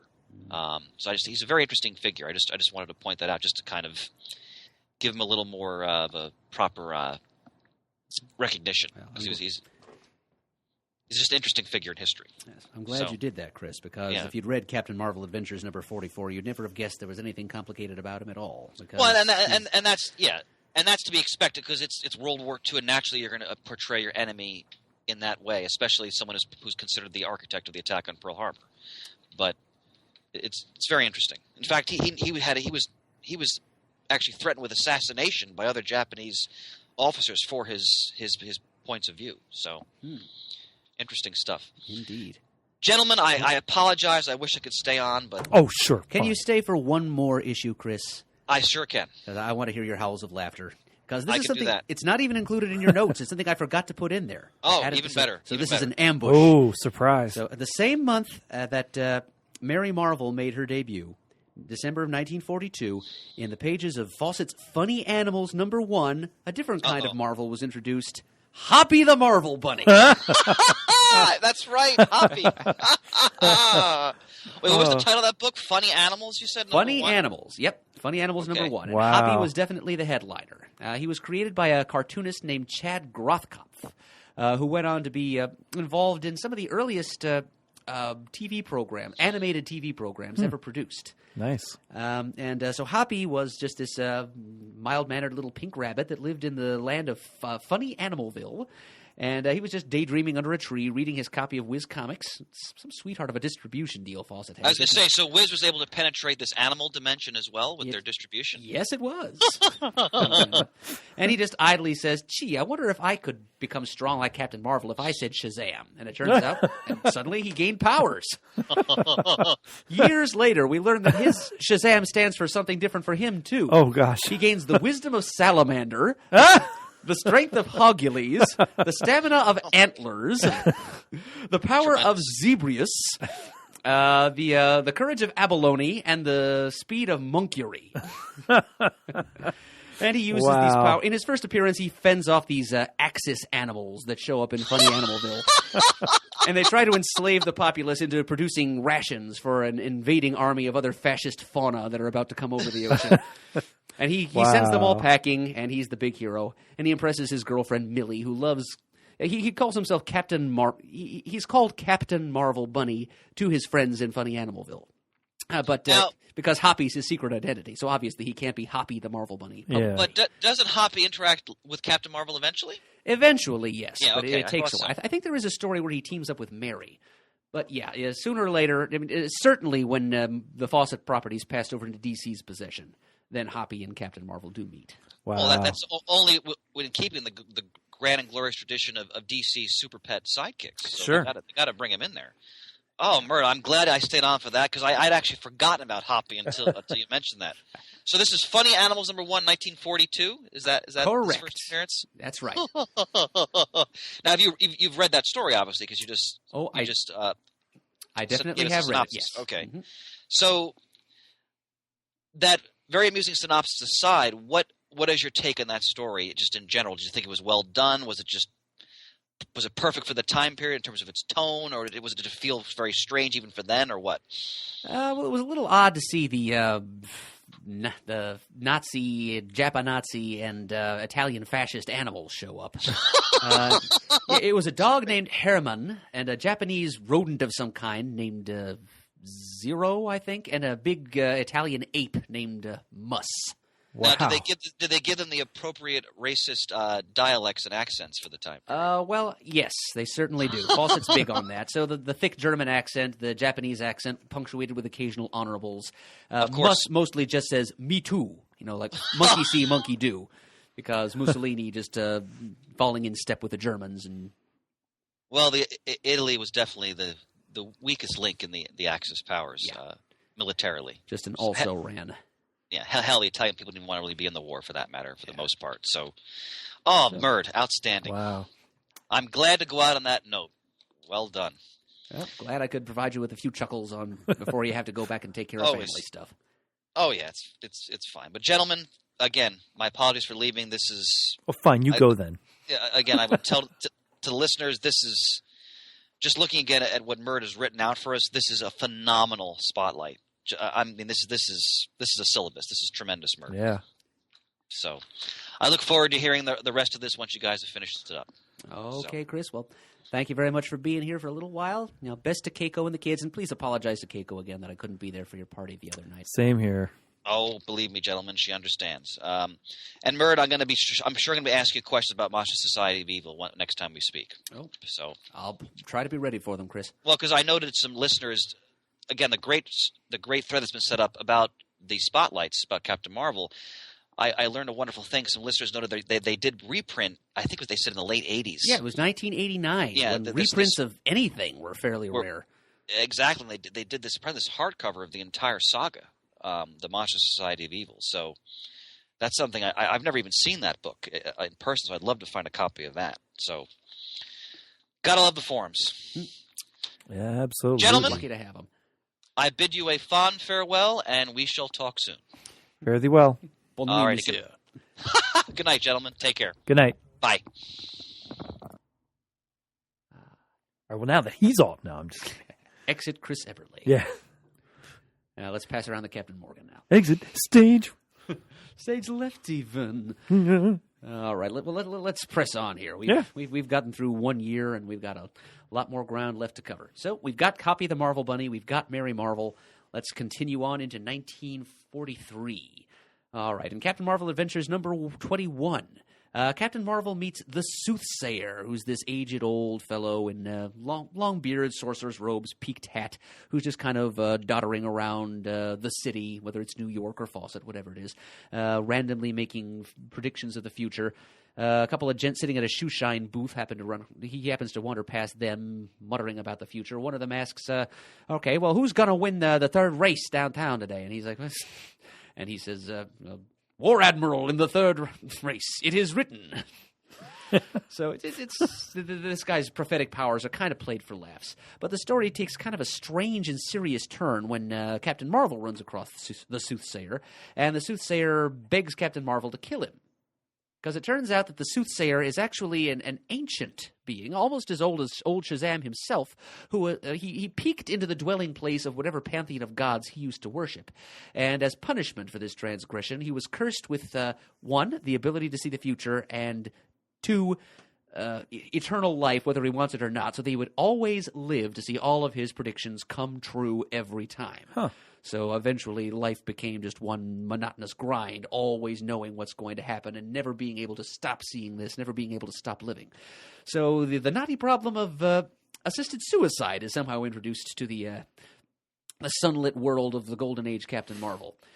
So the story ends, though. A loophole in the curse that the gods laid on the Soothsayer was that he would be able to die if one of his prophecies ever failed to come true. And he prophesied that a particular plane was going to crash. And so he made he's made constant suicide attempts over the years. Right before Captain Marvel's eyes, he throws himself under a truck and is run over by it, but then he just gets up and dusts himself off and sighs heavily that he's still alive. So the Soothsayer makes sure that he's on board this plane that he's predicted is going to crash. Billy Batson then gets kind of a prophetic nightmare of his own that this plane is going to crash. As Captain Marvel, he goes and saves it. Saves everybody on board except one person who happens to die, and that is, of course, the Soothsayer. Crumbles into dust immediately as he rapidly ages over thousands of years. Sure. Odd little story. Now, does he notice all that with him aging and dying right away? Oh, yeah. Captain Marvel knows exactly what's happened, and he knows that he's thwarted one of the Soothsayer's prophecies, and he knows that he has granted the Soothsayer's wish in so doing. Okay. But he saved a lot of other lives into the barn. Oh, sure. All right. Now, Whiz Comics number 41 and 42. This is a rare two-part story. Billy Batson gets a chance to visit the future. Yet another kooky crackpot scientist visits him and to display a time chair that he has invented. Billy gets to go into the future, and there he and Captain Marvel meet their far future counterparts who call themselves Billbat and Capmarv, because in the future all language and speech has been streamlined for added efficiency. So this is talking about what Otto Binder was saying about satire, social satire in these Captain Marvel stories he tells. Well, this is a satire of the streamlining of American culture and language in the mid-20th century. Just incipient futurism back there in the mid-40s. And Capmarv is he's a slow-moving coward because his magic word has been streamlined to Shaz, and that cuts out the courage of Achilles and the speed of Mercury. So, Okay. So the 20th century Captain Marvel encourages him to say the whole word, and he does, and he gets a whole lot braver and a whole lot faster all of a sudden, and they're able to save the far future Earth from some kind of deadly threat. And they get back to the 20th century just in time to save the poor scientist who'd sent them into the future from being hauled off to the loony bin. So there you are, a rare two-part story in Whiz. Captain Marvel Adventures number 22. All right, a couple of initial bits of business here. Captain Marvel, like Superman, he's occasionally vulnerable to magic. Okay. To establish this here, because he falls prey to the voodoo spell of Dr. Sivana's accomplice, Voodoo Annie, who turns out to actually be Showboat Mammy, who is Steamboat's long-lost grandmother. It seems like most of the black people that Captain Marvel encounters turn out to be relatives of Steamboats in some way, just for added offensiveness. Yeah, right. So, yeah, Steamboat Mammy, who, surely enough, wears a handkerchief tied around her head, and, yeah. So there. And there's also a backup story in which Captain Marvel has to quell the revolt of the comics, which is more sort of parody, in which comic strip characters come to life and stage a strike. So that we get little clones of like Tarzan and Little Orphan Annie. So there's the Annie tie-in again. Sure. And even Clubman and the Bird, who are supposed to be Batman and Robin. It's not such. It's kind of low-grade parody, honestly. It's not such a great story. Okay. But most important about this issue, and we'll hear more about this later on, Captain Marvel Adventures number 22, March 1943, first part of the 25-part Captain Marvel... 25 parts? 25, yes. Wow, I had no idea it was that long. Yeah, well, each part is only maybe, 16 pages long. Oh, still. But even so, yeah, nothing else compares to it in the Golden Age. And I'm going to go into more detail about the Monster Society of Evil later on. But this is the first part of that serial. It began in number 22 and continued for 25 issues. And like Chris had said, they reprinted it, and you confirmed in 1989. Was Right. that the last time they've done that? I'm pretty sure. Wow. Yeah, and it wasn't even DC that reprinted it. It was done through the American Nostalgia Library. Wow. And 1989, which, as we've said, was at a time when not very many past comic stories were collected and reprinted. Yeah. Also happened to be the same year that C.C. Beck died. Oh, wow. So, yes. Now then, Whiz Comics number 43. This is a strange kind of metafiction story because it's about Captain Marvel's efforts to stop a bunch of Nazi saboteurs who are out to sabotage the next issue of Whiz Comics. They catch wind of the fact that Fawcett Comics is planning to publish pictures of 6 key Nazi agents, the 6 aces of sabotage, in an upcoming issue of Whiz Comics. And they immediately set out to get it. They keep saying to each other, "We have got to get .viz, or our plans will be geschnuggered already." Geschnuggered. Yes, very thick German wartime accents. Yeah, just making fun of the enemy. Oh, sure. Yeah, Sure. Chris would be howling about that too, I'm sure. So there are cameos by members of the Fawcett production team as the Nazis eventually have their way and destroy the material that's been set aside for the next issue of Whiz Comics. So Captain Marvel then, with help from other Whiz Comics co-stars like Spy Smasher and the caricatures of real-life Fawcett staffers, set about putting together a new story for Whiz Comics based on the real-life events of these Nazi saboteurs trying to destroy Whiz Comics. And that's what supposedly is going to be the content of Whiz Comics number 43. And they do run the pictures of those 6 saboteurs, and they're just caricatures of other Fawcett Comics employees. And all the boys and girls reading are told to keep a lookout for these 6 desperate characters and report them if you see. Oh, jeez. I have to wonder if any of those Fawcett staffers actually did. Actually got calls or something. So kind of a weird little meta story there. All right, Captain Marvel Adventures number 24. Okay, this is the beginning of another series. So for a while there in Captain Marvel Adventures, we had 2 ongoing series happening. One is the Monster Society of Evil serial, and the other is a series of very loosely connected stories called Captain Marvel's Tour of Cities. And this is just a series of stories in which Captain Marvel and Billy, more importantly, and Captain Marvel visit a bunch of American cities and investigate skullduggery that happens there. It's just a way of, I guess, it's just regional shout-outs to the readership of the Captain Marvel stories. It begins with Captain Marvel and Billy solving the Minneapolis mystery. And this would continue for 21 different issues of Captain Marvel Adventures, 21 American cities visited, starting in Minneapolis, which is appropriate because that's kind of where Fawcett Publications got its start. Okay. As, Captain Billy's Whiz Bang was published and distributed around Minneapolis. It began in Robbinsdale, which is a Minneapolis suburb. And that's where this tour of cities began. And these stories, I have here a list of all 21 cities that Cap and Billy visited on their tour. Excellent. Minneapolis, Detroit, Seattle, Los Angeles, San Francisco, Portland, Oregon, Denver, Buffalo, New York, Dallas, Omaha, Oklahoma City, Indianapolis, St. Louis, Cincinnati, Chattanooga, Pittsburgh, Boston, Dayton, Ohio, St. Paul, Minnesota, Chicago, and we finish up in Washington, D.C. with that Admiral Yamamoto story that Chris mentioned a little while ago. All right. Yeah, so these Pittsburgh, stories... woo! Yeah, that was The Man Who Inherited Pittsburgh was the title of that story. Yeah, these stories always... They involved... sometimes they name-dropped local landmarks that Billy and or Captain Marvel visited, and they always featured guest appearances by local notable people. Sometimes it would be the mayor of the town. Sometimes it would be like the president of a civic organization. Okay. Quite often they would be like media figures, newspaper columnists or radio sportscasters or magazine distributors who carried Fawcett Publications. A little bit of greasing the palms, back scratching. And Jim Steranko, in his History of Comics, reports that sometimes the Fawcett artists drawing these Tour of Cities stories mixed up the photo reference they'd been given. So we'd see images of Captain Marvel shaking hands with the mayor, and it would actually be a picture of a local newspaper columnist or something. Yeah, and some of the stories were better suited to the specific local color of the city where they're set than others. And then sometimes Billy would go take in a ball game of the local baseball team. So, it's just a way for the Captain Marvel's readers throughout the country to thrill for a bit. Like, sure. Well, Captain Marvel visited our city. Yeah, Hey. he was down the road. That's only 20 miles from my house. I wonder if I saw him.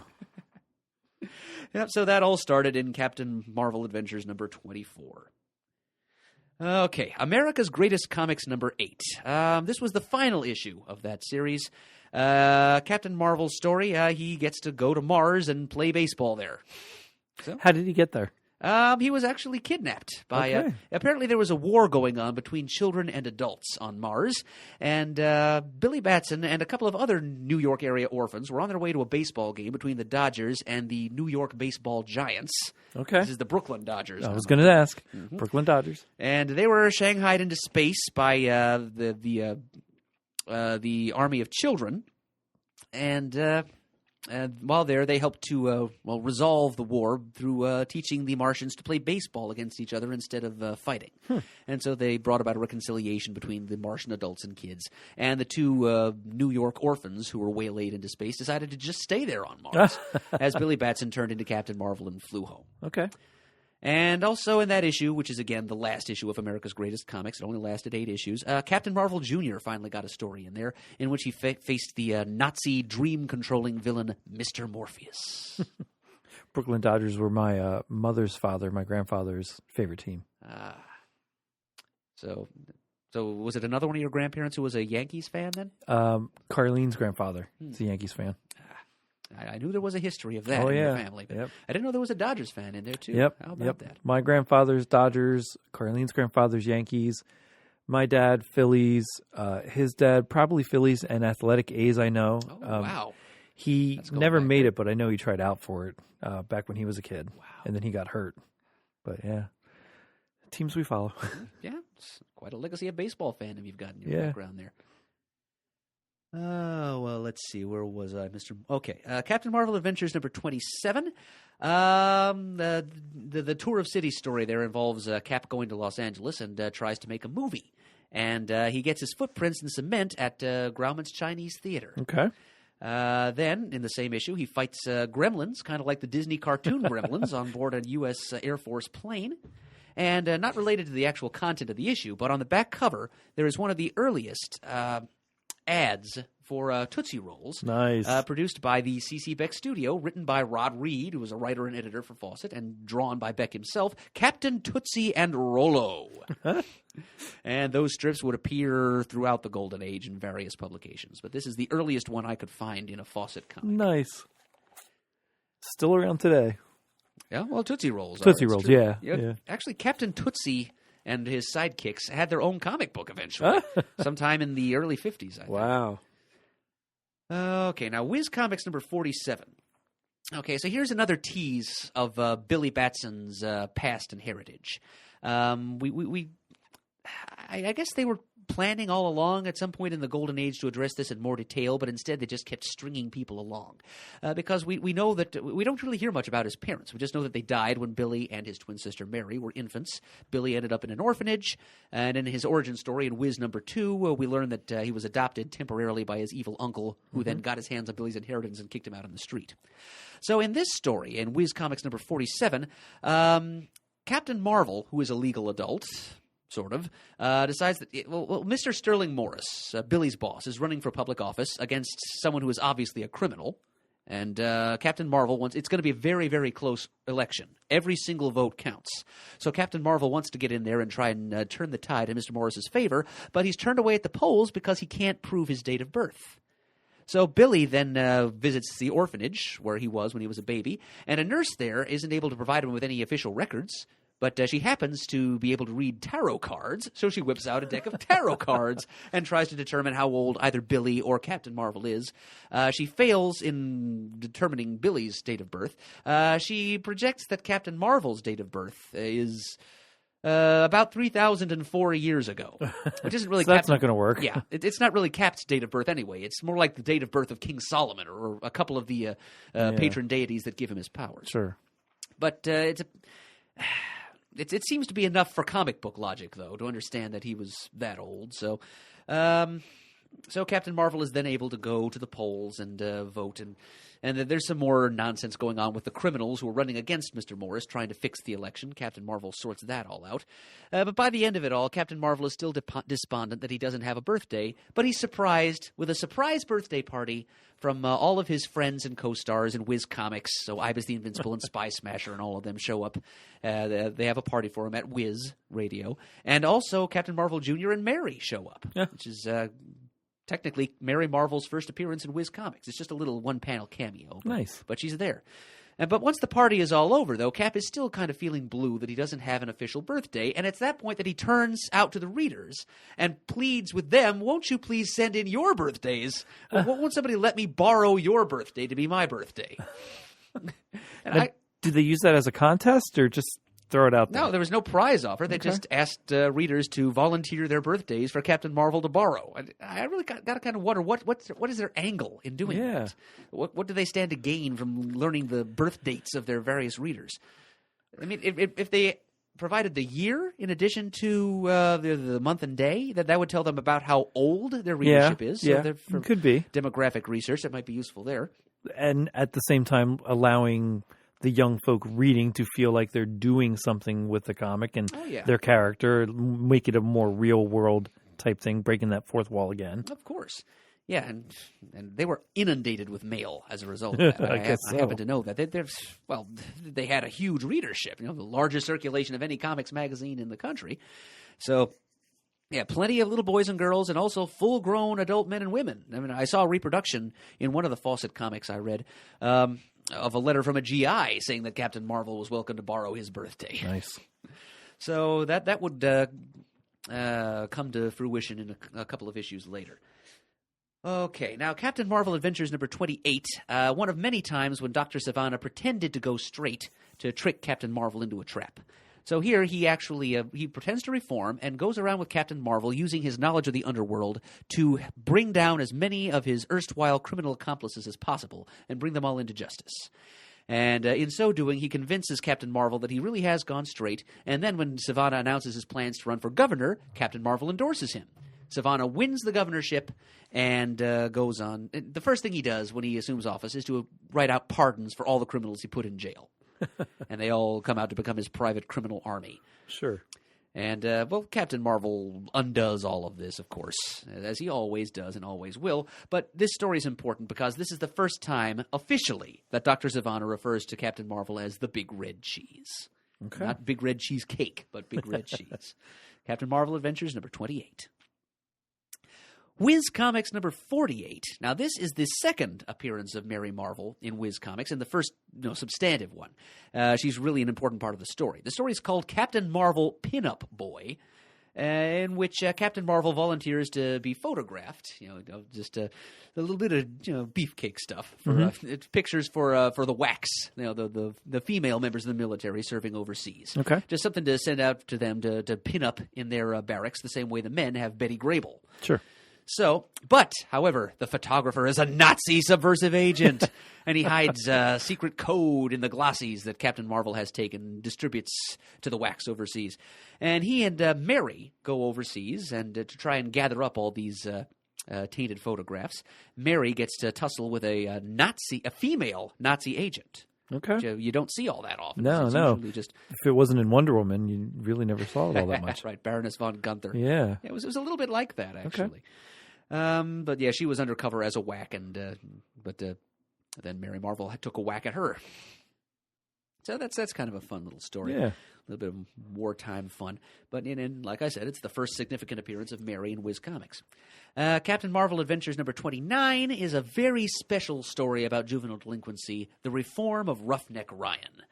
It's clearly directed at, troubled young men who might be reading Captain Marvel Adventures to reassure them that it's never too late to turn over a new leaf, and there's always good, honest, paying work for you at America's defense plans to help the war effort.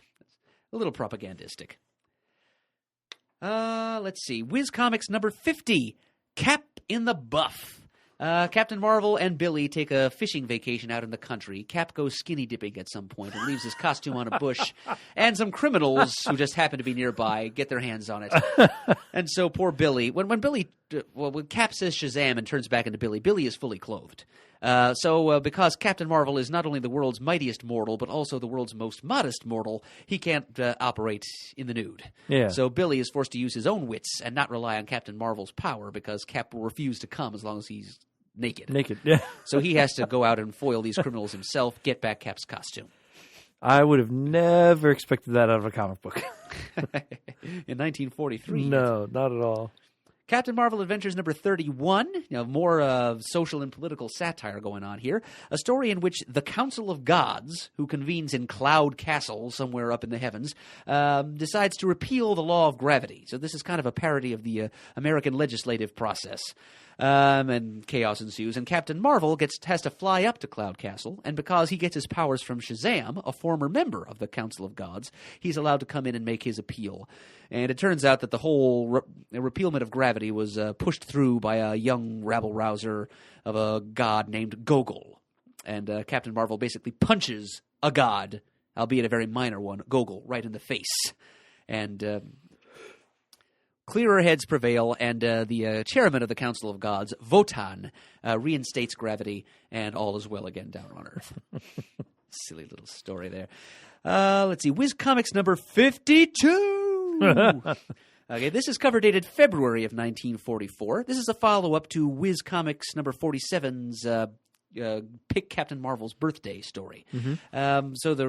I'm pretty sure that the writers knew which birthday they were going to give Captain Marvel in advance, and just wanted to give people, the readers, a chance to get involved, like you said, Shane. And there's something to be said for the demographic angle as well. I mean, if people included their age, it couldn't hurt if they were tracking that kind of stuff. If that's what they were after. Yeah. I really have no idea what they stood to gain by knowing the birth dates of a bunch of random readers. Yeah. But anyway, Cap's birthday turns out to be February 29th. It's not a bad day. Yeah, because it's February of 1944, and it was a leap year. So there was a February 29th that month. And Cap chose that as a birthday based on a failed plot by Dr. Sivana to make February 29th Captain Marvel's death day. Okay. So just to thumb his nose at Sivana a little extra, he chose that as his birth date. Whiz Comics number 53, another falling out between Billy's two personas, Billy and Captain Marvel. Billy has apparently gotten himself an after-school or some kind of job, a part-time job, in addition to presumably attending school somewhere sometime and working at Whiz Radio. He goes to work at a defense plant. His overseer is named Curtis, and Curtis is giving him a hard time, snapping at him, criticizing his work. Eventually, Billy accidentally learns that Curtis is actually his foreman's last name, and his first name is Delia. So it's a woman. Billy is surprised to learn this. Sometime later on, Billy is obliged to transform into Captain Marvel to save Delia from falling equipment, and Cap instantly is smitten by Delia. Billy can't stand her. Cap is now crushing on her. And so there's kind of an argument between the two of them. Billy he says one thing to Captain Marvel, then says Shazam. Captain Marvel appears and retorts to Billy. He says Shazam. Billy comes back and rebuts. And so this goes on for several panels. That's a lot of lightning. Yes, it is. That's the funny thing about the lightning. Nobody ever seems to notice when it happens. It's a secret lightning. Well, I shouldn't say that. Sometimes people say, it sounds like rain. But a lot of the time, the lightning is just kind of transparent. It's almost non-diegetic. Yeah. But so Captain Marvel has a rare infatuation with a woman, a Rosie the Riveter type, appropriate for wartime. Sure. Captain Marvel Adventures number 35. This is cover dated May of 1944. This strip was, the focus was taken off Captain Marvel a little bit because the Captain Marvel story I'm going to talk about here was used as kind of a backdoor pilot for a new feature that Fawcett Comics was going to introduce in another series, Master Comics, which is also where Captain Marvel Jr.'s solo strip was. Okay. Beginning in issue number 50 of that series. Again, I'm a little sorry that Chris has to miss this, too, because it's tied in. Interesting history behind this strip. Apparently, it was produced in cooperation with the FBI and the Office of War Information. Okay, there's a story about this related by editor Will Lieberson in the Fawcett Companion from Tomorrow's. Okay. It began when he was tapped out by a couple of FBI agents and brought down to Washington, D.C. for a bit of questioning about one of a staff writer, which the FBI had reason to believe, or so they thought, was passing on a coded message to the enemy through Fawcett Comics. Okay. Which sounds like a plot from a Fawcett comic book. Absolutely. A couple of them. And while he was down there, he happened to... They asked him casually if he might be able to help them out with a new propaganda initiative that they had to publish. They just wanted to publish a text piece appealing to young readers of Fawcett Comics or comics in general, to be on the alert for enemy agents and so on and so forth. And Will Lieberson just told them, you know what, if you put a text piece in a comic like this, kids are just going to blow right past it and not read it. Absolutely. Because in those days, comics needed to have like 2 pages worth of prose in addition to all the comic stories to qualify as a magazine and get a lower postal rate. Okay. And kids were just kind of conditioned to blow right past those stories when they got to them to get to more comics. Yeah. So he said, Will Lieberson said to the FBI guys, what you want is an actual comics story to bring across your message. And so it was that Will Lieberson and Otto Binder were both brought down to D.C. at a later time to meet with a panel from the Office of War Information, including a couple of fairly well-known pulp writers, to brainstorm a feature to air to run in Fawcett Comics. And eventually, what they came up with was eventually entitled Radar the International Policeman. And that character was introduced in a story in Captain Marvel Adventures number 35, where Billy and Captain Marvel are... they're visiting an army base.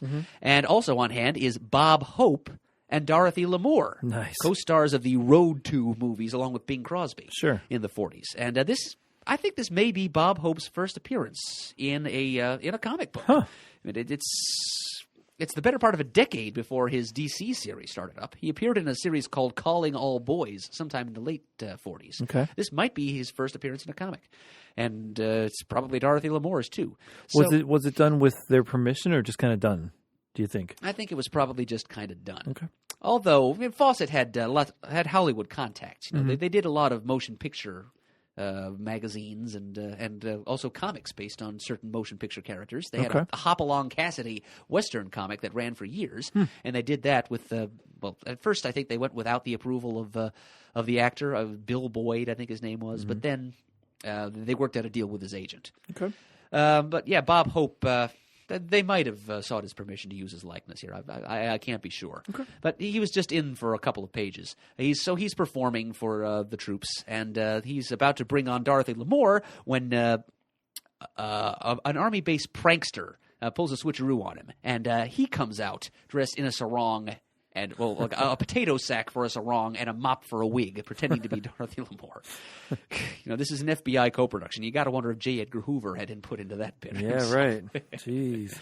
What a card. So anyway, this guy, it turns out his name is Private Pepper, and he's like the base clown. He has a very refined sense of humor. It turns out he's the child of circus folk. His dad was an acrobat, and his mother was a circus mentalist.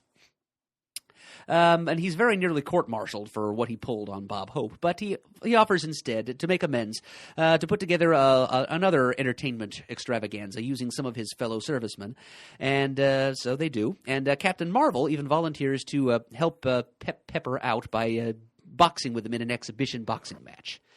During that match, Pepper turns around and punches his commanding officer in the face. Oh, jeez. And he reveals after that his commanding officer it's not the real CO, it's a Nazi agent who knocked him out, stole his clothes, and took his identity. Okay. And then the real CO shows up in his underwear to bear out Pepper's story.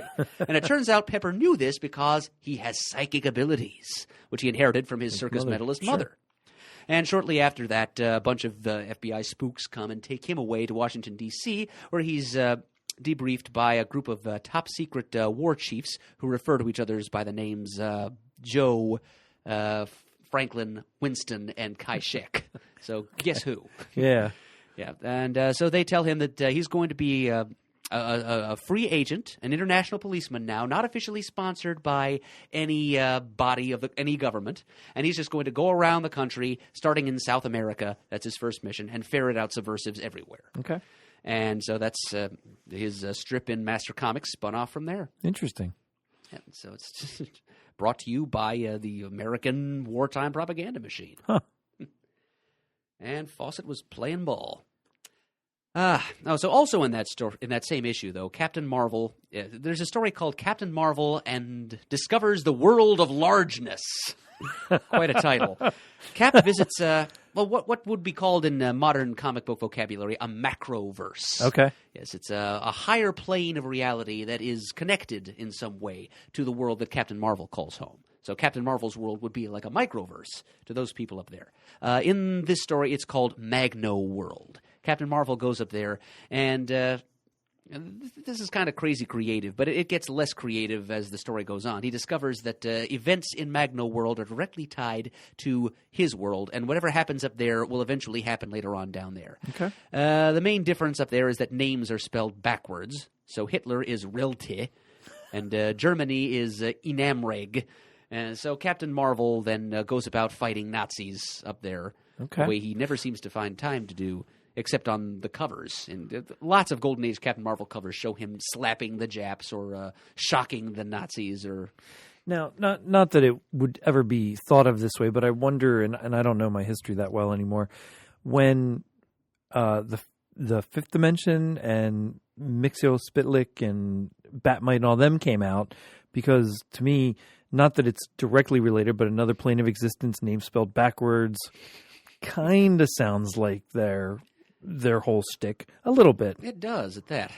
I'm not sure what the timeline is as far as Mixie Spitlick versus this Magno World story. Yeah. But nobody on Magno World has magic powers, by the way. It's Just another world. right. And apparently Captain Marvel's reality is somehow dependent on what happens in Magno World. Okay. So Captain Marvel beats up the Magno Nazis, or the Magno Isons, I guess, because that's Nazi spelled backwards.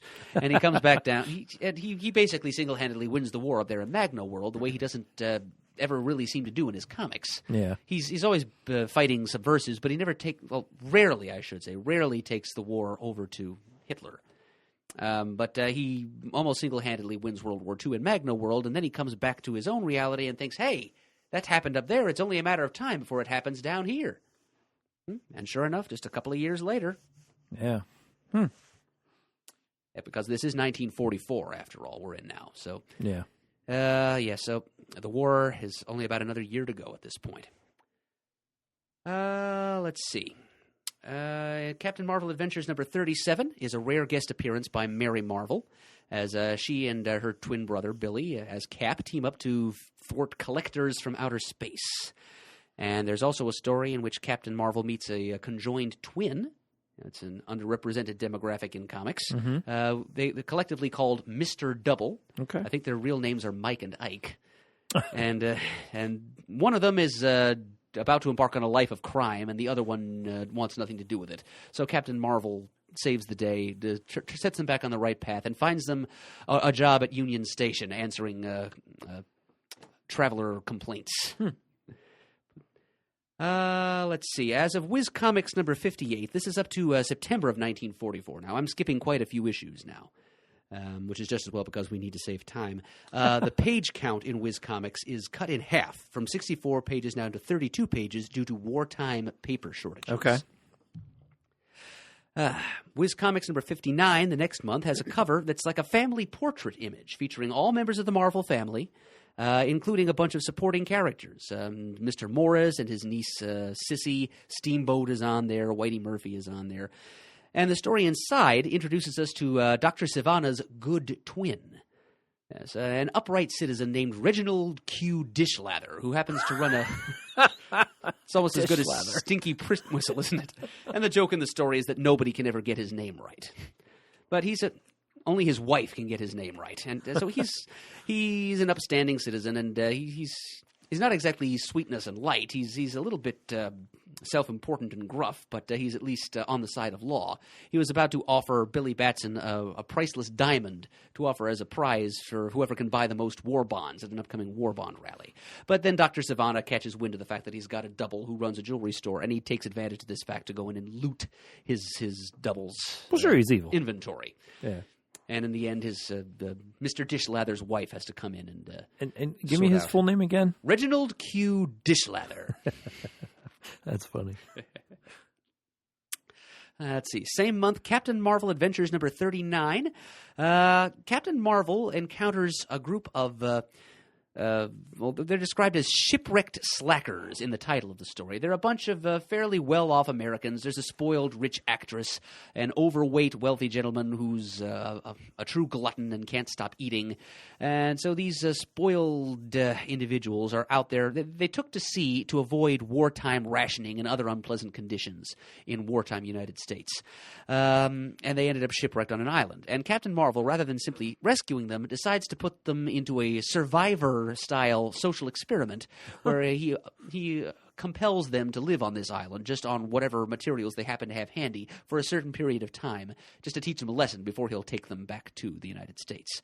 And, of course, a Japanese ship lands, and they are even crueler to the shipwrecked slackers than Captain Marvel had been, but Captain Marvel then sends them packing. And a lesson is learned, and everybody is restored to their native soil by the end.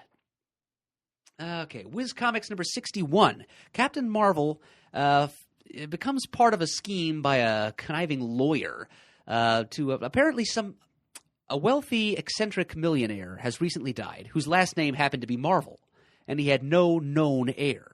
And this lawyer decided that he was going to present Captain Marvel as the long-lost heir of this deceased millionaire to try and get the lawyer's own hands on the money.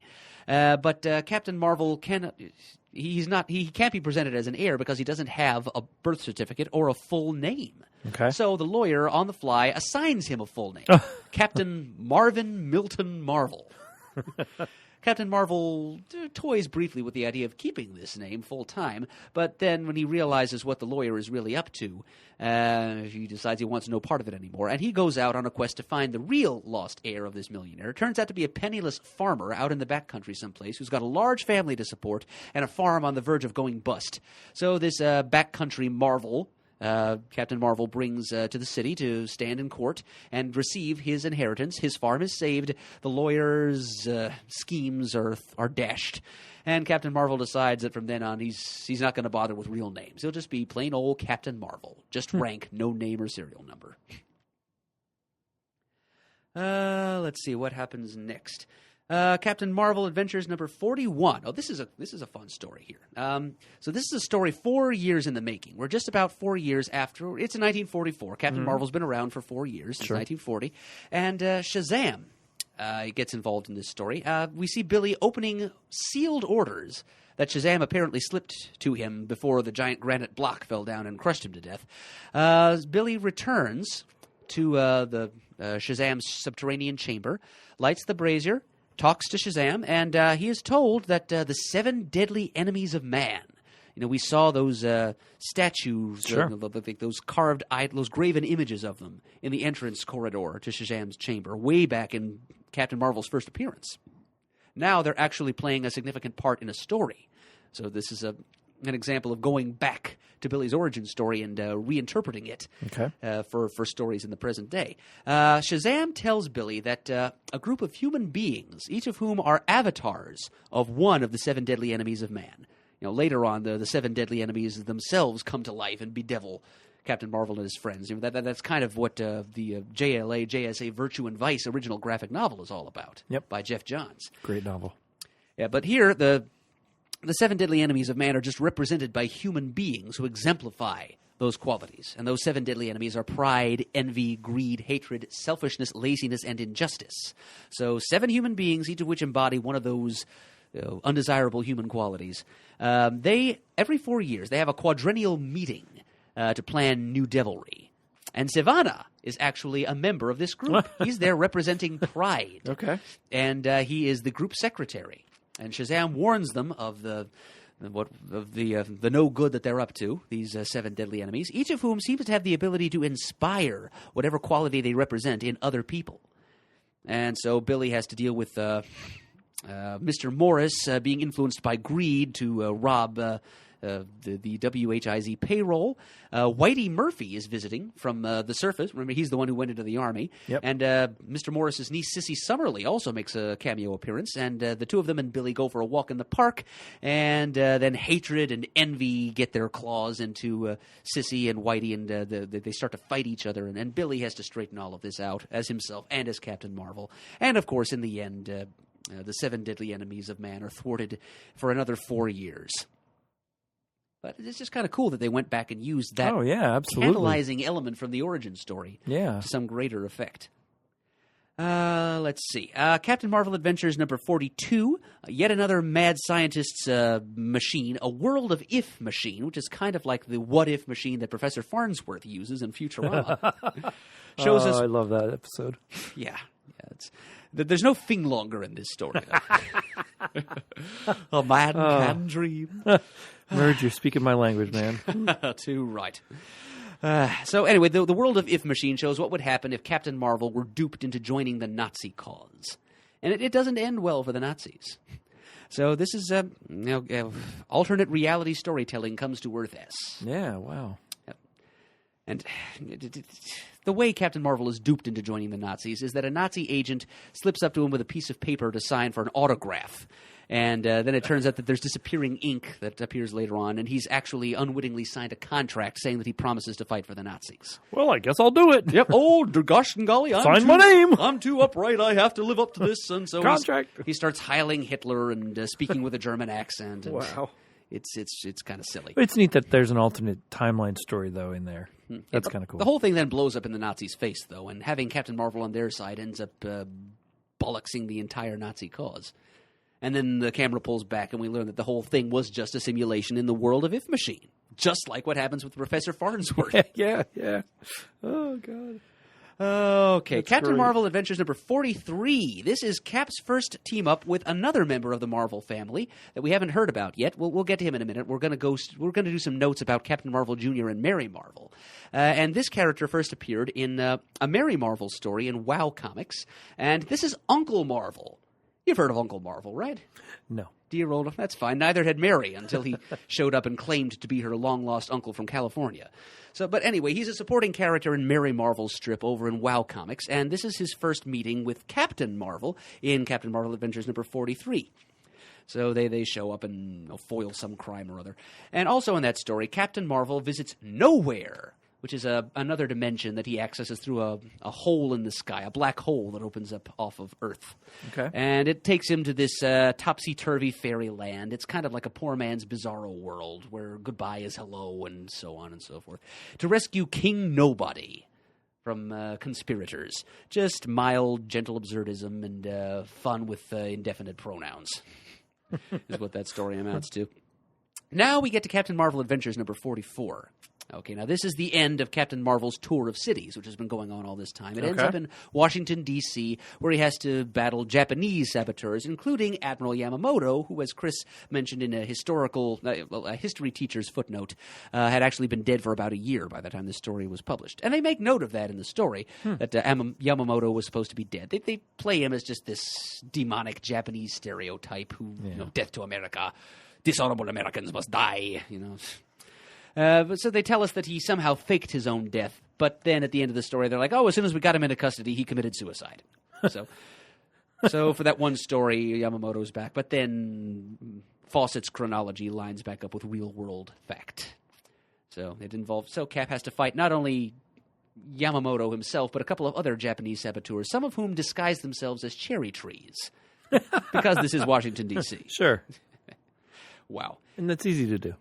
Another guest appearance by J. Edgar Hoover. He just can't keep out of the pages of Captain Marvel comics, it seems. And also ex-prize fighter Gene Tunney, because apparently he had enlisted by this time. Okay. Whiz Comics number 65, or 65, sorry. We're introduced to Whiz Radio Night Watchman Diogenes Dinkle, who has a magic lantern that he found in Greece someplace. This is a reference to the character of Diogenes from Greek folklore, who apparently wandered around trying to find an honest man. Lantern like you'd put a candle in lantern, Yeah. or a lantern like you'd rub Aladdin magic lantern? Oh, no. This is a watchman's lantern. Okay. So apparently whenever Diogenes Dinkle encounters an honest man, his lantern flashes green. But when he comes across someone of dishonest intent, like a criminal, it flashes red. Huh, nice. So this lantern helps him and Captain Marvel to foil some crooks who are trying to take over Whiz Radio in this story. Same month, Captain Marvel Adventures number 45. Not much interesting happens in the issue, but it, too, now falls prey to paper shortages. Okay. And it, too, is cut in half. And actually, with issue number 47, it's cut back. A series that once was being published every third week now is being cut back to a bi-monthly schedule, only coming out once every 2 months. Kind of the dark days of the war here, but happy days are close on the horizon because we're now at it's 1945. The war will be over before too many more months have passed. Captain Marvel Adventures number 46, May of 1945, is the conclusion of the Monster Society of Evil serial, and I will get to that in a little more detail in a minute. Okay. And we'll finish with Captain Marvel Adventures number 50, December 1945. We'll pick up from this date in our next installment. It's a story in which Zeus gets directly involved in Billy's adventures for the first time since America's Greatest Comics number 5, when he tried to vacation in New York City. He mixes up the lightning bolts that he's throwing to turn Billy into Captain Marvel and accidentally gives Billy Cap's powers and leaves Cap powerless. Okay. And also in that same issue, a Sivana story in which Sivana publishes a crime newspaper, the Underworld Bugle, years before Grant Morrison had the idea for the Unternet. And even years before Marv Wolfman had the idea for the Underworld Star, which is how Dr. Light organized the Fearsome Five to fight the Teen Titans. And he also runs for mayor of the Underworld in that same story. So there we go. We've come to the end of 1945, and now we've got a little bit of cleanup we've got to run, because we have to go back and give a little additional attention to the Monster Society of Evil, this phenomenal serial that began in Captain Marvel Adventures number 22 and ran all the way through number 46, 25 installments in all. That's pretty impressive. Yeah, and it's something that had not been done in comics to that date. I mean, 16 pages of content, if that's what it was each time, that's not all that far away from a standard 22-page thing that we get nowadays. Oh, that's true. That's true. So it went on for a good long while. Yeah. And it's one of the most ambitious storytelling undertakings in the golden age of comics. It's almost certainly the longest story ever published in the golden age of comics. And its legacy continues to this day. I mean, we've already talked about how it was reprinted in 1989, when reprints of comics were nowhere near as common as they are nowadays. And it was the architect of the story was largely Otto Binder, although there was input from a bunch of other creators as well. And the story introduced the character Mr. Mind, who became kind of a fan favorite villain, even though he didn't outlive the end of this story. Okay, so the story begins in Captain Marvel Adventures number 22 back in March of 43. The very first page, this is clearly inspired by movie serials here. Hence the term serial. Nowadays it would be called a story arc, but in those days, comics was a very new medium and often had to borrow from other existing entertainment media for its terminology. Sure. But the first page was a shot of a theater full of enthusiastic kids as a title card is projected up onto the screen of the movie theater. A thrilling new serial, Captain Marvel and Mr. Mind's Monster Society of Evil. Starring, and then there was a list of the characters who would make appearances in this first installment. So they really played it like a movie serial. Wow. Absolutely. And there are Fawcett fans who were around in those days who still fondly remember how they felt when they first saw that image. Wow.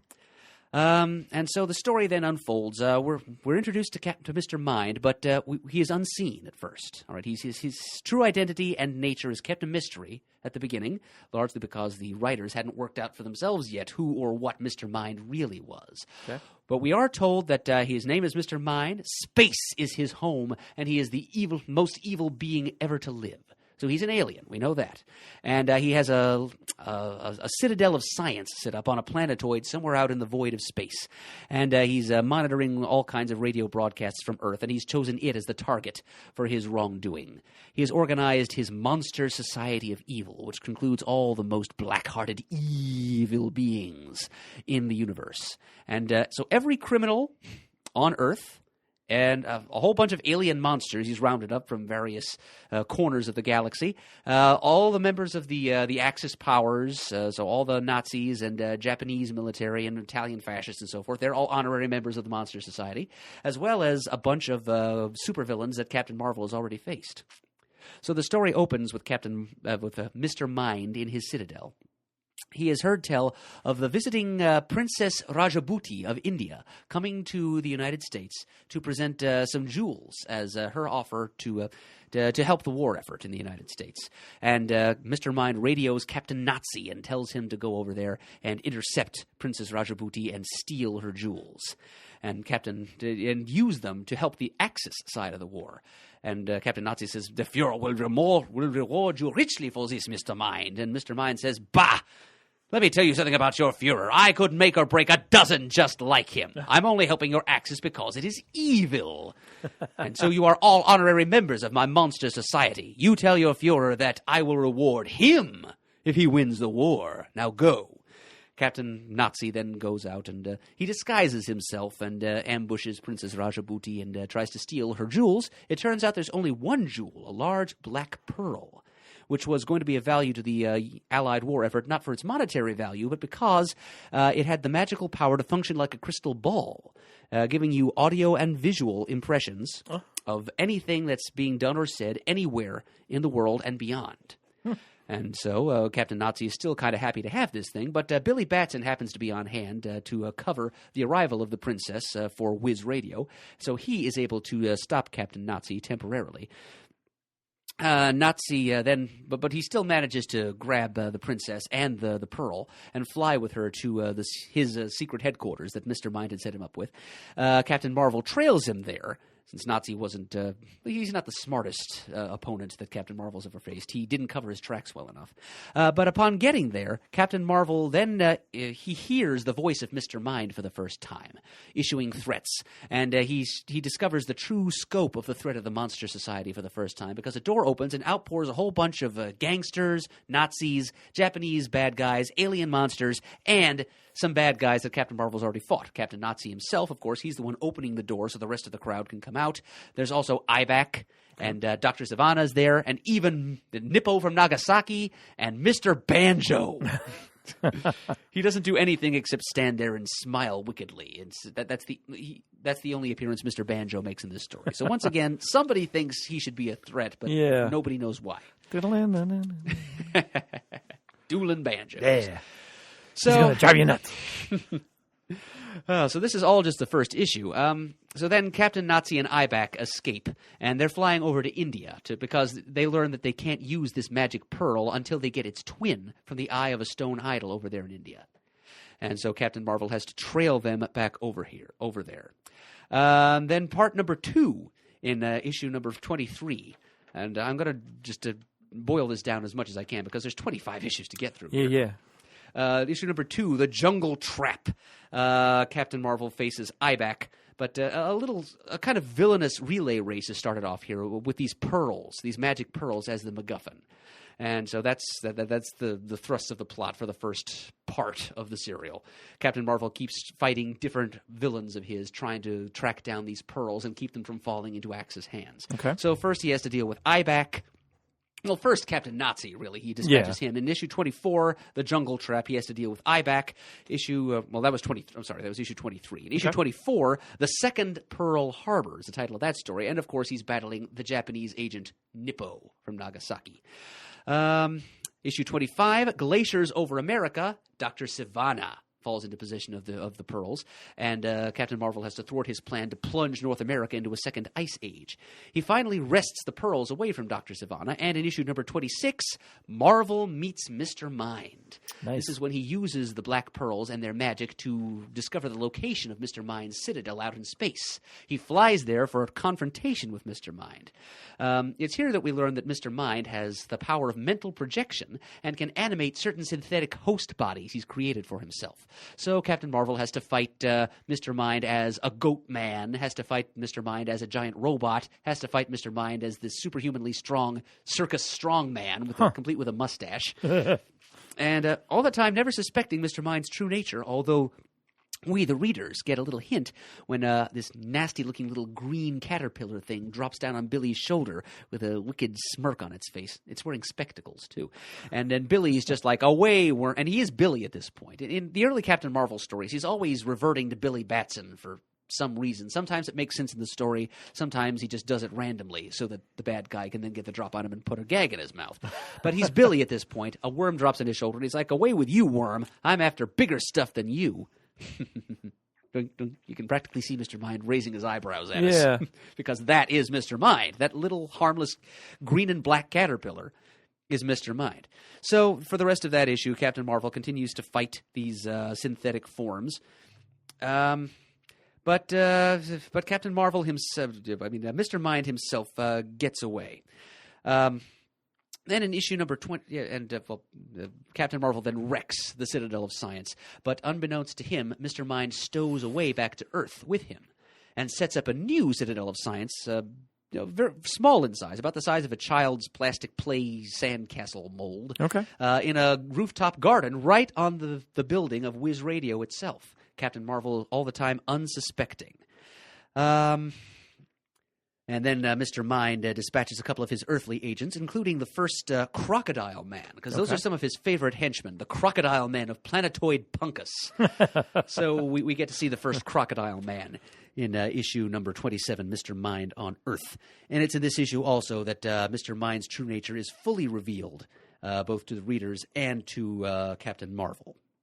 Issue number 28, The Lost Sunrise. Mr. Mind finally rendezvous with Hitler in person to aid the Axis powers directly. His glasses have gotten broken somewhere along the way, so he's wearing a monocle for this part of the story because he's working with Nazis, such as the visual stereotype. Yeah. And he has a plot to blot out the sun and block the sun's rays to the United States perpetually was his plan, but Captain Marvel foils that. So the United States gets 30 hours of night. So that's a two-part story there for issues number 28 and 29. Then in issue number 29, the battle spills over to China. So here we've reached a stage in the story where the battle between Mr. Mind and Captain Marvel visits all the major allied nations. So the China is actually an ally of the United States in World War II. So there's mentions of the courageous Chinese battling Axis aggression. So there's a battle at the Great Wall of China where Mr. Mind is actually going to try to levitate the Great Wall of China and move it so that invading Japanese can get into the country. Captain Marvel has to fight 4 giant monsters that Mr. Mind dispatches to put in his way. Issue number 30, the battle goes to Australia, the Webs of Destruction, where is the title of the story, where Mind attacks Australia in a spider plane. Issue number 31, the booby traps of Mr. Mind. Captain Marvel finally fights alongside Allied troops. This has been teased by many wartime Captain Marvel covers, but we rarely see Captain Marvel actually joining the fray. Sure. This is one issue where for like one page, he's fighting with Allied troops to take Island Z somewhere in the Pacific. After that, he falls prey to one of the booby traps of Mr. Mind. Then he tracks Mr. Mind to one of his many laboratories scattered throughout the globe. And one of the booby traps forcibly reverts Captain Marvel to Billy Batson. He's shanghaied out into outer space to Planetoid Punkus, home of the Crocodile Men, where Mr. Mind is scheming to fire Great Big Bertha, a huge howitzer of his design, which is it fires shells that are a mile long, and it's going to blow a 1,000-mile hole in the planet Earth.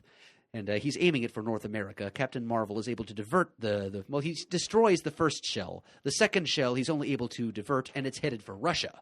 And that's still an Allied power as of World War II. Yeah. So just a few years later, Cap might just say, let it hit those commies, but not back here in 1940, whichever, when the war is still going on. So Captain Marvel is, in destroying Great Big Bertha, he's able to accidentally kill most of Mr. Mind's henchmen on that planet. But he grabs Mr. Mind himself, shoves him into his sash, and takes him prisoner back to Earth with him. He is able then to... in issue number 33, The Bombardment of Earth, he rescues Russia from this giant shell. And then in issue number 34, we learned that the shell was a dud all along, but then Captain Marvel has to contend with the Floating Terror, which is a giant gunship disguised as an island, piloted by Mr. Mind, who somehow manages to slip away from Captain Marvel yet again. They keep playing cat and mouse all over the country, all over the world. you may have gotten the impression that this is kind of episodic at this point. The writers are pretty much just making up what's going to happen in each next installment as they go along. Yeah. So it's no grandiose plan. Yeah, it's not very tightly plotted by modern standards, but still, the mere fact that the story went on as long as it did was enough to secure its place in comics history. So Captain Marvel is able to save Scotland from this floating terror, this disguised island, in number 35, which is called Mr. Mind's Blitz. Cap actually fights a woolly mammoth, which is freed from ice floes on the North Scottish coast by this artificial island of Mr. Mind, and then he rides the woolly mammoth into battle against Mr. Mind and his troops, backed up by angry Scotsmen. That's a force I wouldn't want to face. No. I've got Scots blood in me myself. Mr. Mind put together a Panzer squadron on a bunch of German tanks, and Captain Marvel brings a woolly mammoth and angry Scotsmen, and they win the day. Then, in issue number 36, The Vicious Volcano, Mr. Mind has discovered a way to create synthetic volcanoes, and he's holed up in a castle in the north of England. Captain Marvel traces him there, and Mr. Mind and his henchman, a bat creature named Jeepers, part of an extinct subterranean civilization. They put together this volcano, and Jeepers is disguised as a human butler in this story. And then by the time we learn that he's actually a giant bat thing, it's actually kind of a creepy reveal when it happens. It sounds it. Issue number 37, Earth Must Die. Jeepers and Mr. Mind go underground, literally under the ground, to try and create this volcano. Captain Marvel down there, well, he follows them in a subterranean tunnel back to the United States. He meets the Sub-Americans, which are like the trolls he met earlier. These little people who live underneath the United States. They dress like pilgrims, and they are the caretakers of this huge explosive secret charge of dynamite, big enough to blow the planet into two hemispheres. And Mr. Mind and Jeepers plot to use lava to trigger the explosion of this big cache of dynamite. Captain Marvel has to try and stop it. But then in issue number 38, we learn that lava doesn't actually ignite dynamite. This is a scientific fact, apparently. Okay. So, but then that chapter is Mr. Mind's Movie Madness. We're back in the United States, and Captain Marvel gives up on the search for Mr. Mind temporarily to go and help an Alfred Hitchcock lookalike make a movie about Mr. Mind instead. A bit of anti-mind propaganda. Yeah. Mr. Mind himself then shows up with a bunch of crocodile men and takes over the production, turns it into pro-mind propaganda. He retitles it Mr. Mind Murder Master. And that scheme goes south. Issue number 19, that chapter was called Peril Behind the Camera. It's one of the few chapters of this serial that's actually a cover story. Most of the other covers of Captain Marvel adventures during this period were related to other things. But I think about 5 different chapters got onto the cover for Captain Marvel adventures during the run of the serial. Mr. Mind tries to use his Black Death Ray on Captain Marvel when he tries to break up the shooting of Mr. Mind's movie, and it has no effect on him whatsoever. At this point, Mr. Mind pulls a switcheroo with a common garden variety caterpillar, puts his glasses on it, and sneaks away while Captain Marvel catches and crushes the innocent caterpillar instead. Crushes. Yeah. The caterpillar. Crushes. He served as... Okay. He was all set to serve as executioner of Yeah, Mr. Mind, right. But it didn't quite happen.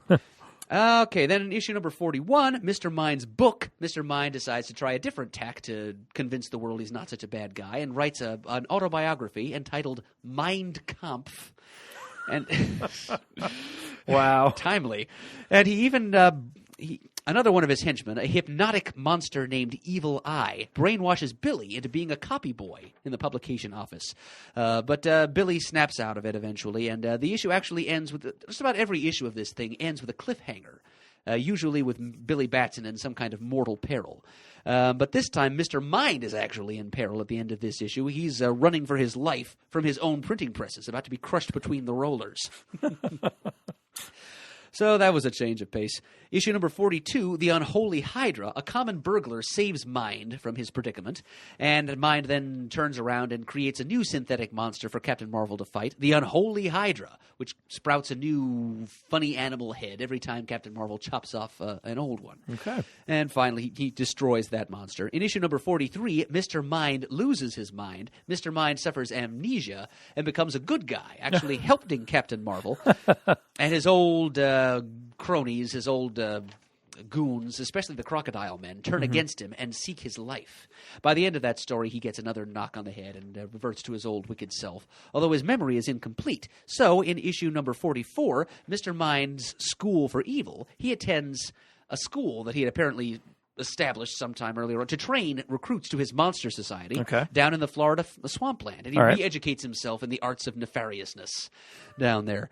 In issue number 45, the Undersea Monster Brigade is, well, Mr. Mind gets together a bunch of undersea monsters to attack Captain Marvel, and Marvel licks them all, of course. And finally, issue number 46, the end of Mr. Mind. This is the conclusion of the Monster Society of Evil saga. After the Undersea Monster Brigade goes belly up, Mr. Mind has escaped with his last two monsters in tow, a crocodile man and a little person, because apparently they're monsters too. I guess. It's a criminal little person. But still. Yeah. And not when monstrous. Yeah, not really. Yeah. And they emerge on a dock, and though even these last two monsters desert him, and it's just him by himself, he swears vengeance against Billy Batson and vows to kill him until he realizes that he can't, because he's a worm. So then he goes to Station Whiz and tries to get something going against Billy, fails without the help of his henchmen. Finally, an exterminator is called in. He uses one of those old-fashioned plunger pesticide dispensers to flush Mr. Mind out. He is captured. He is taken in. He is duly arraigned and prosecuted by the American legal system. Even the shady shyster underworld mouthpiece lawyer that he hires turns on him. The lawyer's opening argument was, "You're a rat, Mr. Mind, and I hope that you fry." He can't even get help from his lawyer. So he is sent to the electric chair, sentenced to death for 186,744 murders, almost none of which are actually shown in the comics. Yeah. And afterwards, after his execution, he is stuffed and mounted and put on display in a museum. Wow. And that is the end.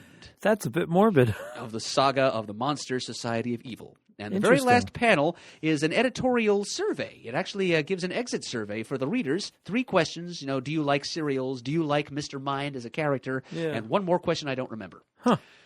So that is how that ended. And the response was apparently pretty positive, because Mr. Mind was a fan-favorite character. Everybody loved making him such, just a worm, a tiny, apparently harmless little creature, but with more sheer malice packed into that tiny little annelid body than all the other villains that Captain Marvel had ever faced put together, with the possible exception of Sivana. Right. Yeah, so everybody loved Mr. Mind, loved the fact that he was a worm. And they apparently liked the idea of a serial, because the Fawcett comics did try this again a couple of years later, but it was not nearly as successful. We'll hear about that second serial later on. It lasted only 6 chapters. Wow. One last little note here. The Captain Marvel Code, introduced some time ago as an enticement to join the Captain Marvel Club. Sure. That figured in these Monster Society stories, because beginning with the chapter in issue number 31, The Booby Traps of Mr. Mind, at the end of each story there was a little coded message to the reader in which, if you used your Captain Marvel code indicator, you could decipher the title of the next chapter. Nice. So get a little spoiler there if you wanted. Interesting. That's a clever way to do it. Yep. So there we are. It's a good place to end up. And it wasn't just drink your Ovaltine type advertisement. No.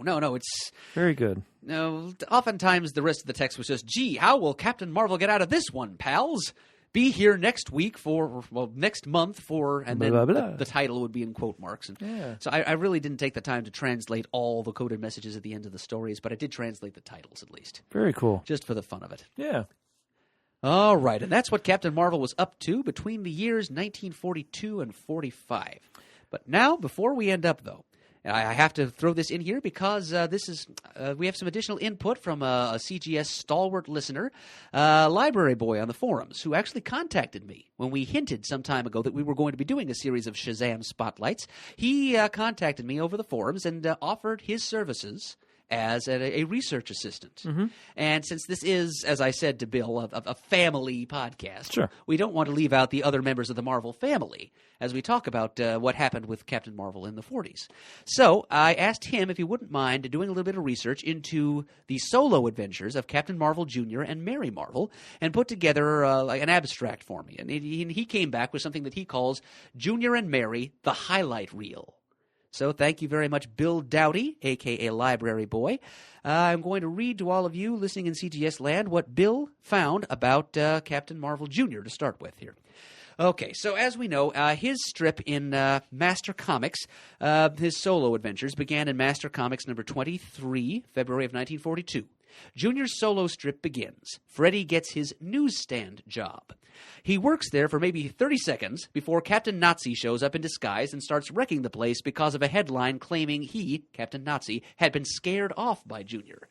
And Nazi is a coward. That's shown over and over again. Junior saves the President of the United States from an attack by Nazi and a spy ring. Junior versus Captain Nazi and or spies is a recurring motif in these early stories. The adult hero has the whimsical art style, and this is Bill commenting on the contrast between Captain Marvel himself and Captain Marvel Jr. The adult hero has the whimsical art style and the talking animals, and the kid sidekick is drawn in a serious adventure strip style and fights spies and saboteurs.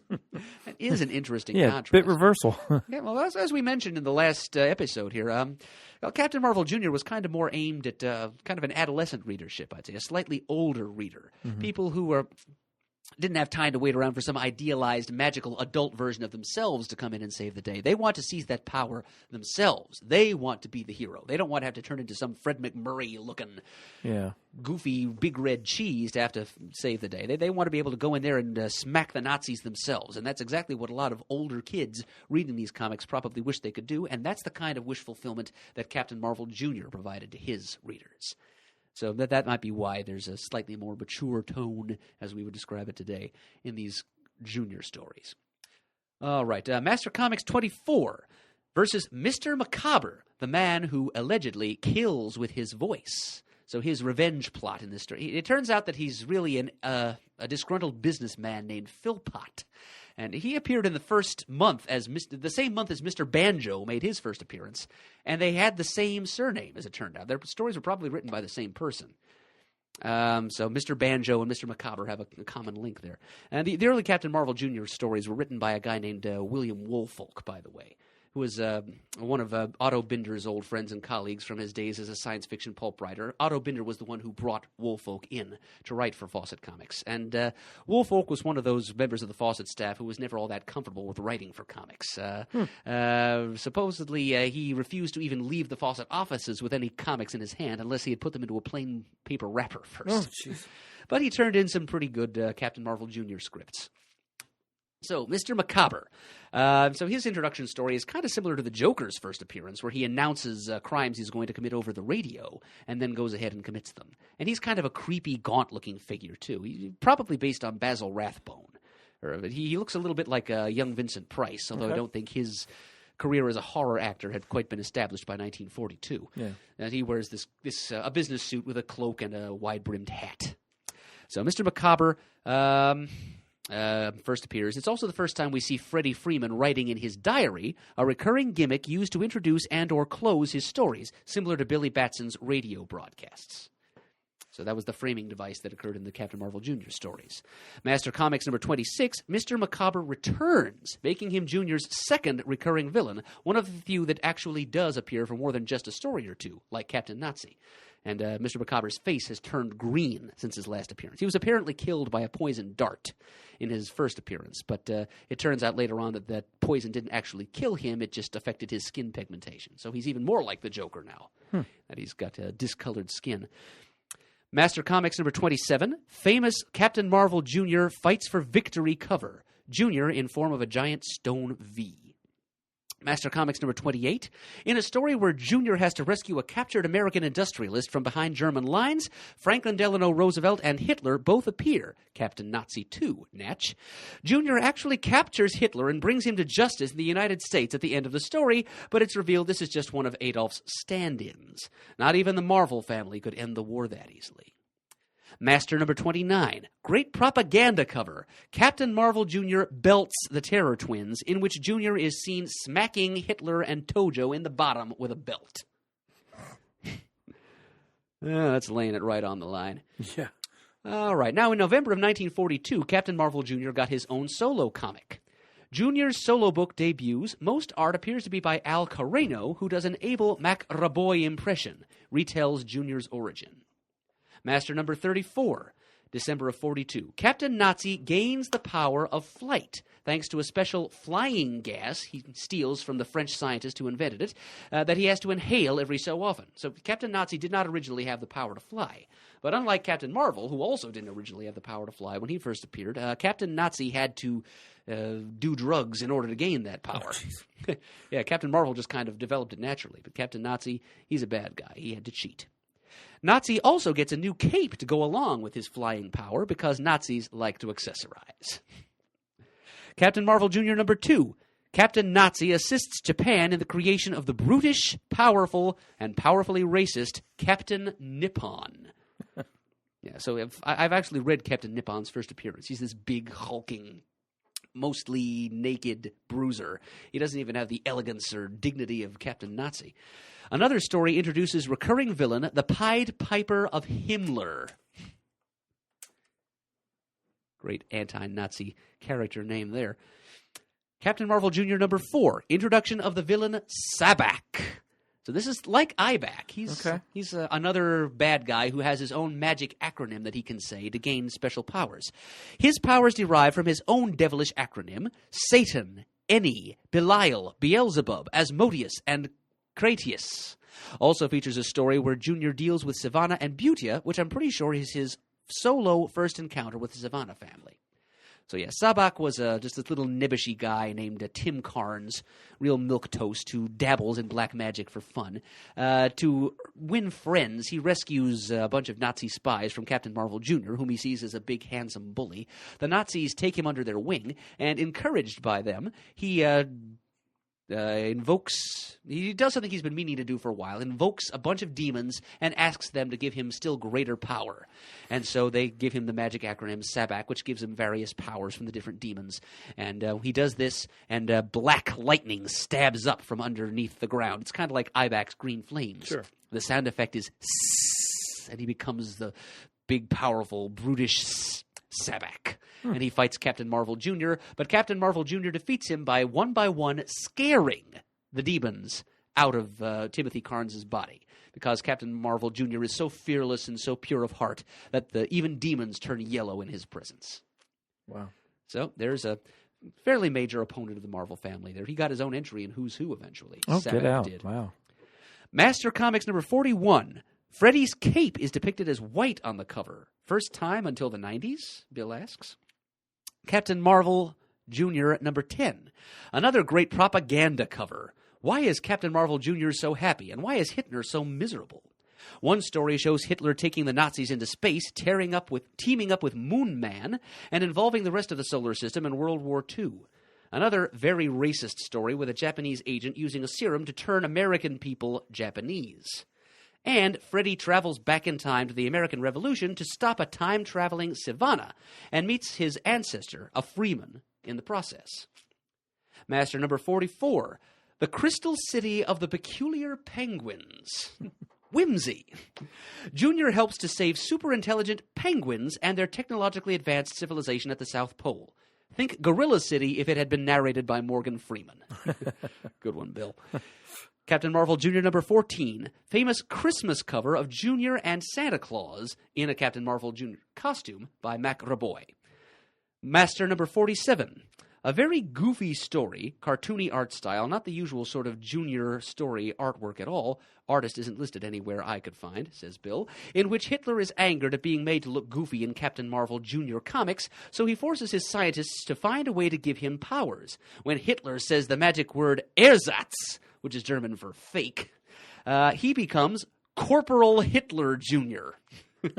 It's pretty bizarre, and not surprisingly, the only time this ever happens. Wow. Got to read that story sometime. Captain Marvel Jr. number 17. Captain Marvel Jr. meets himself in the future, in which, well, you get the idea. Jr. goes to the year 2044 and meets his 115-year-old self. Master Comics number 50. Captain Marvel Jr. dies, but gets better after a visit to Ghostland, as you do. Master number 61. Freddy visits the offices of the charitable SHAZAM Incorporated and meets Billy and Mary's Uncle Marvel for the first time. We'll get more about him in a minute. Captain Marvel Jr. number 34 and 35. Cover says number 35. Indicia says number 34. Cover also promotes the debut of Sivana Jr., but that story doesn't actually appear until number 36, and that's actually in 1946, so that's outside of the scope of this episode. We'll get to that next time. So thank you there, Bill, for those notes on Captain Marvel Jr.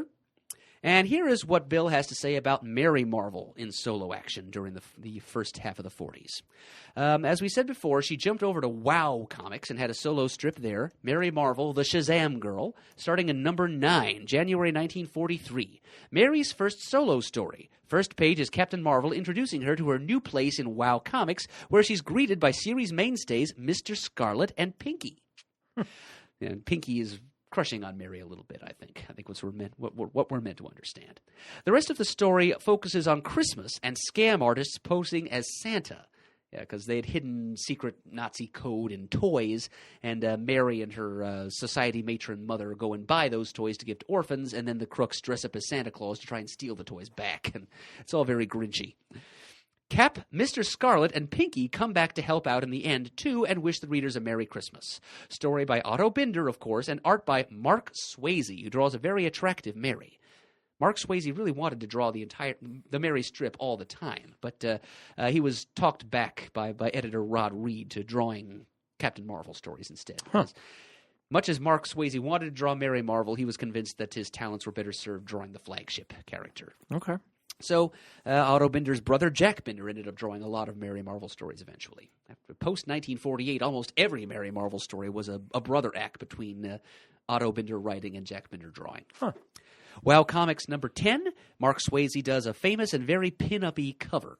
WOW Comics number 11, Bill Finger contributes a strip. Get out. Hopefully Binder and the boys treated him better than Bob Kane did. Now, that would explain, they experimented a little bit with, I guess they thought that Mary needed a chaperone for some of these early stories, so they experimented with giving her a sidekick in the person of her mother's butler, Jives, who wanted to become an amateur detective.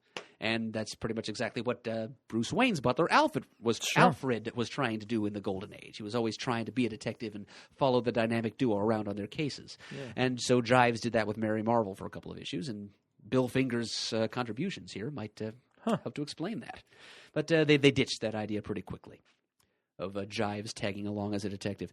WOW Comics number 12. I believe this is the first time one of Mary's stories was penciled by Jack Binder, brother of Otto. He'd go on to draw many of her adventures over the years and draws her in the more traditional Judy Garland-esque style, which would become her hallmark through the Golden Age, at least until the 70s when Bob Oxner started to make her look more like Susan Day of the Partridge Family. Okay. WOW number 13. First appearance of Mary's Good Deed Ledger, called the Good Deed Notebook here, which becomes the framing device for her stories, similar to Billy's broadcasts and Freddy's diary. So she just jot down a record of all the good deeds she did as Mary Marvel, and that's what introduced and ended most of the stories. WOW number 18. Here we go. First, in October 1943, another member of the Marvel family introduced. And the first one, other than Hoppy, I guess, to be introduced outside of an actual Captain Marvel story. First appearance of Uncle Dudley, a.k.a. Uncle Marvel, the lovable fraud who discovers the Marvel family's secret when he finds Mary's lost good deeds ledger. He claims to be her uncle from California because, as he puts it, everybody has an unknown uncle from California. He also has his first attack of Shazam Bago, which he claims prevents him from showing the true extent of his powers. Yeah, well, see, the thing is, he doesn't really have any powers. We'll see that here. And he sets up SHAZAM Incorporated, a nonprofit organization that donates any money the Marvels receive to charity. And on top of all that, there's a propaganda V for Victory cover. If you're playing Overstreet Price Guide Bingo, you could check off almost an entire card with this one. So yeah, Uncle Marvel is just this old scamster who happens to find Mary's diary and learns about the Marvels and sets himself up as Uncle Marvel. Okay, he makes his own Marvel costume, hides it under tearaway street clothing, and pretends to be able to change into a Marvel whenever he says Shazam. Yeah. But when the time comes to demonstrate any actual superpowers, he begs off because of his Shazam Bago.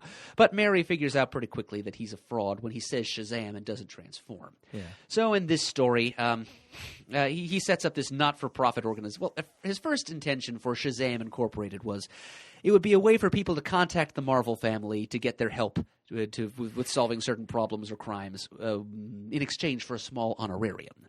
And Uncle Marvel's original scheme was to pocket half of it and put the rest into war bonds because he's really a good guy at heart. But by the end of the story, Mary knows he's a fraud, but then she witnesses him risking his own life to save a little boy who is in front of an oncoming truck. She decides then that he's actually a good person at heart, and she just kind of leans on him a little bit, and he agrees to make SHAZAM Inc. a completely non-profit. Yeah. So SHAZAM Inc. actually does figure in a bunch of future Captain Marvel and Marvel Family stories as a way for the Marvel family to become aware of threats that they need to go out and face. And Uncle Marvel is the public face of SHAZAM Incorporated. He's this pudgy sort, kind of jolly and avuncular looking, and he's pretty clearly his personality is pretty clearly based on old-time film comedian W.C. Fields. Okay. Where's the flat-brimmed hat? Well, he doesn't, actually. No? It's Mr. Banjo does. Oh, okay. But Uncle Marvel doesn't. He usually is bareheaded. But his catchphrase is, "Tut, tut, my little plum." And but visually, though, he's actually based on Jack Binder, the artist who ended up drawing a lot of his appearances. So there we go, the powerless member of the Marvel family, Uncle Dudley. WoW Comics number 28, Mary teams up with Mr. Scarlet's sidekick, Pinky, that Crimson Crusader of Justice, to take on the evil Mr. Question, who is revealed to be the host of the Whiz Kids radio program, Mr. Answer. I see what they did there. WoW number 35, Mary Marvel meets her rival, the introduction of Uncle Dudley's actual niece, Mary Dudley, a.k.a. Freckles. The funny thing about this story, I've read it. This little girl shows up and claims to be Uncle Dudley's niece, just the same way Uncle Dudley shows up claiming to be Mary's uncle. And we don't really know if Uncle Dudley doesn't seem to recognize her at first, so it could be that Mary Dudley, is scamming the scamster. So anyway, this girl, Mary Dudley, Freckles to her friends, because she has freckles, she threatens to reveal Uncle Dudley's shams to Mary, even though Mary already knows. Mary has long since found out, but she and the other Marvels humor him because he's such a good-hearted, lovable old fraud, So she wants into the Marvel family, wants to be a part of SHAZAM Incorporated. She has her own homemade Mary Marvel dress, and she wants to become basically Mary Marvel Jr., even though she doesn't have any powers and is just basically a horrible little pain. The ultimate bratty little, it's the super little sister. So she becomes Freckles Marvel, and she tags along on their adventures, and in a roundabout way, she actually helps by the end of the story. WoW Comics number 39, Mary Marvel launches her club. The local boys' club won't let girls join, but after helping Mary foil a criminal scheme, they start their own in Mary's honor. And by astonishing coincidence, girls reading the comic can join too. Just send in the coupon and 10 cents in coins or stamps, and you can get a membership card, a magic badge, and occasional letters from Mary. So now there's a Mary Marvel Club in addition to the Captain Marvel Club. Okay, and that takes us up to pretty much our concluding point here. While you were doing that, I was on Comic Book DB bringing up the covers and looking at all the different covers of issues that you were mentioning, going through them. Pretty cool. Mm-hmm. Yep, really fun things happening in the Golden Age. So special thanks now to my Lieutenant Marvel, Bill Dowdy, for his contributions to this episode. Thank you for all the Junior and Mary notes, Bill.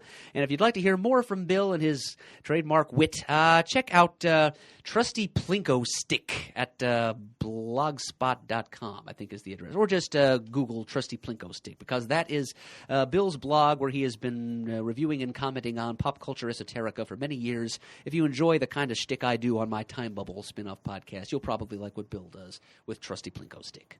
Very cool. Murd, nicely done. Thank you, Shane. Holy cow. Out of breath. What's our time mark right now? We're approaching 2:57. Oh, wow, this is actually shorter than the last one. We're at 10:47 p.m. and 2 hours 56 minutes. All right, beauty. All right. All right, let's just sign off now. This episode was brought to you by superherostuff.com, where you go to for all of your Superhero stuff! Stuff. Let's see if I can hit the button. Whoop. Wrong one. Son of a gun. I think A is what you want to press. I think you are correct. There it is. All right. Visit us at comicgeekspeak.com. To send us an email, the address is comicgeekspeak@gmail.com. To leave a voicemail, the number is 267-702-6642. Stop by the Comic Forums and let us know what you think of Part 2 of the SHAZAM Golden Age special. Follow us on Twitter. Like us on Facebook. We would like to thank everyone who contributes to the episode. Thank you, Bill, for helping out Murd. That yet another incredible synopsis. And as always, we are uniting the world's mightiest heroes, one listener at a time. You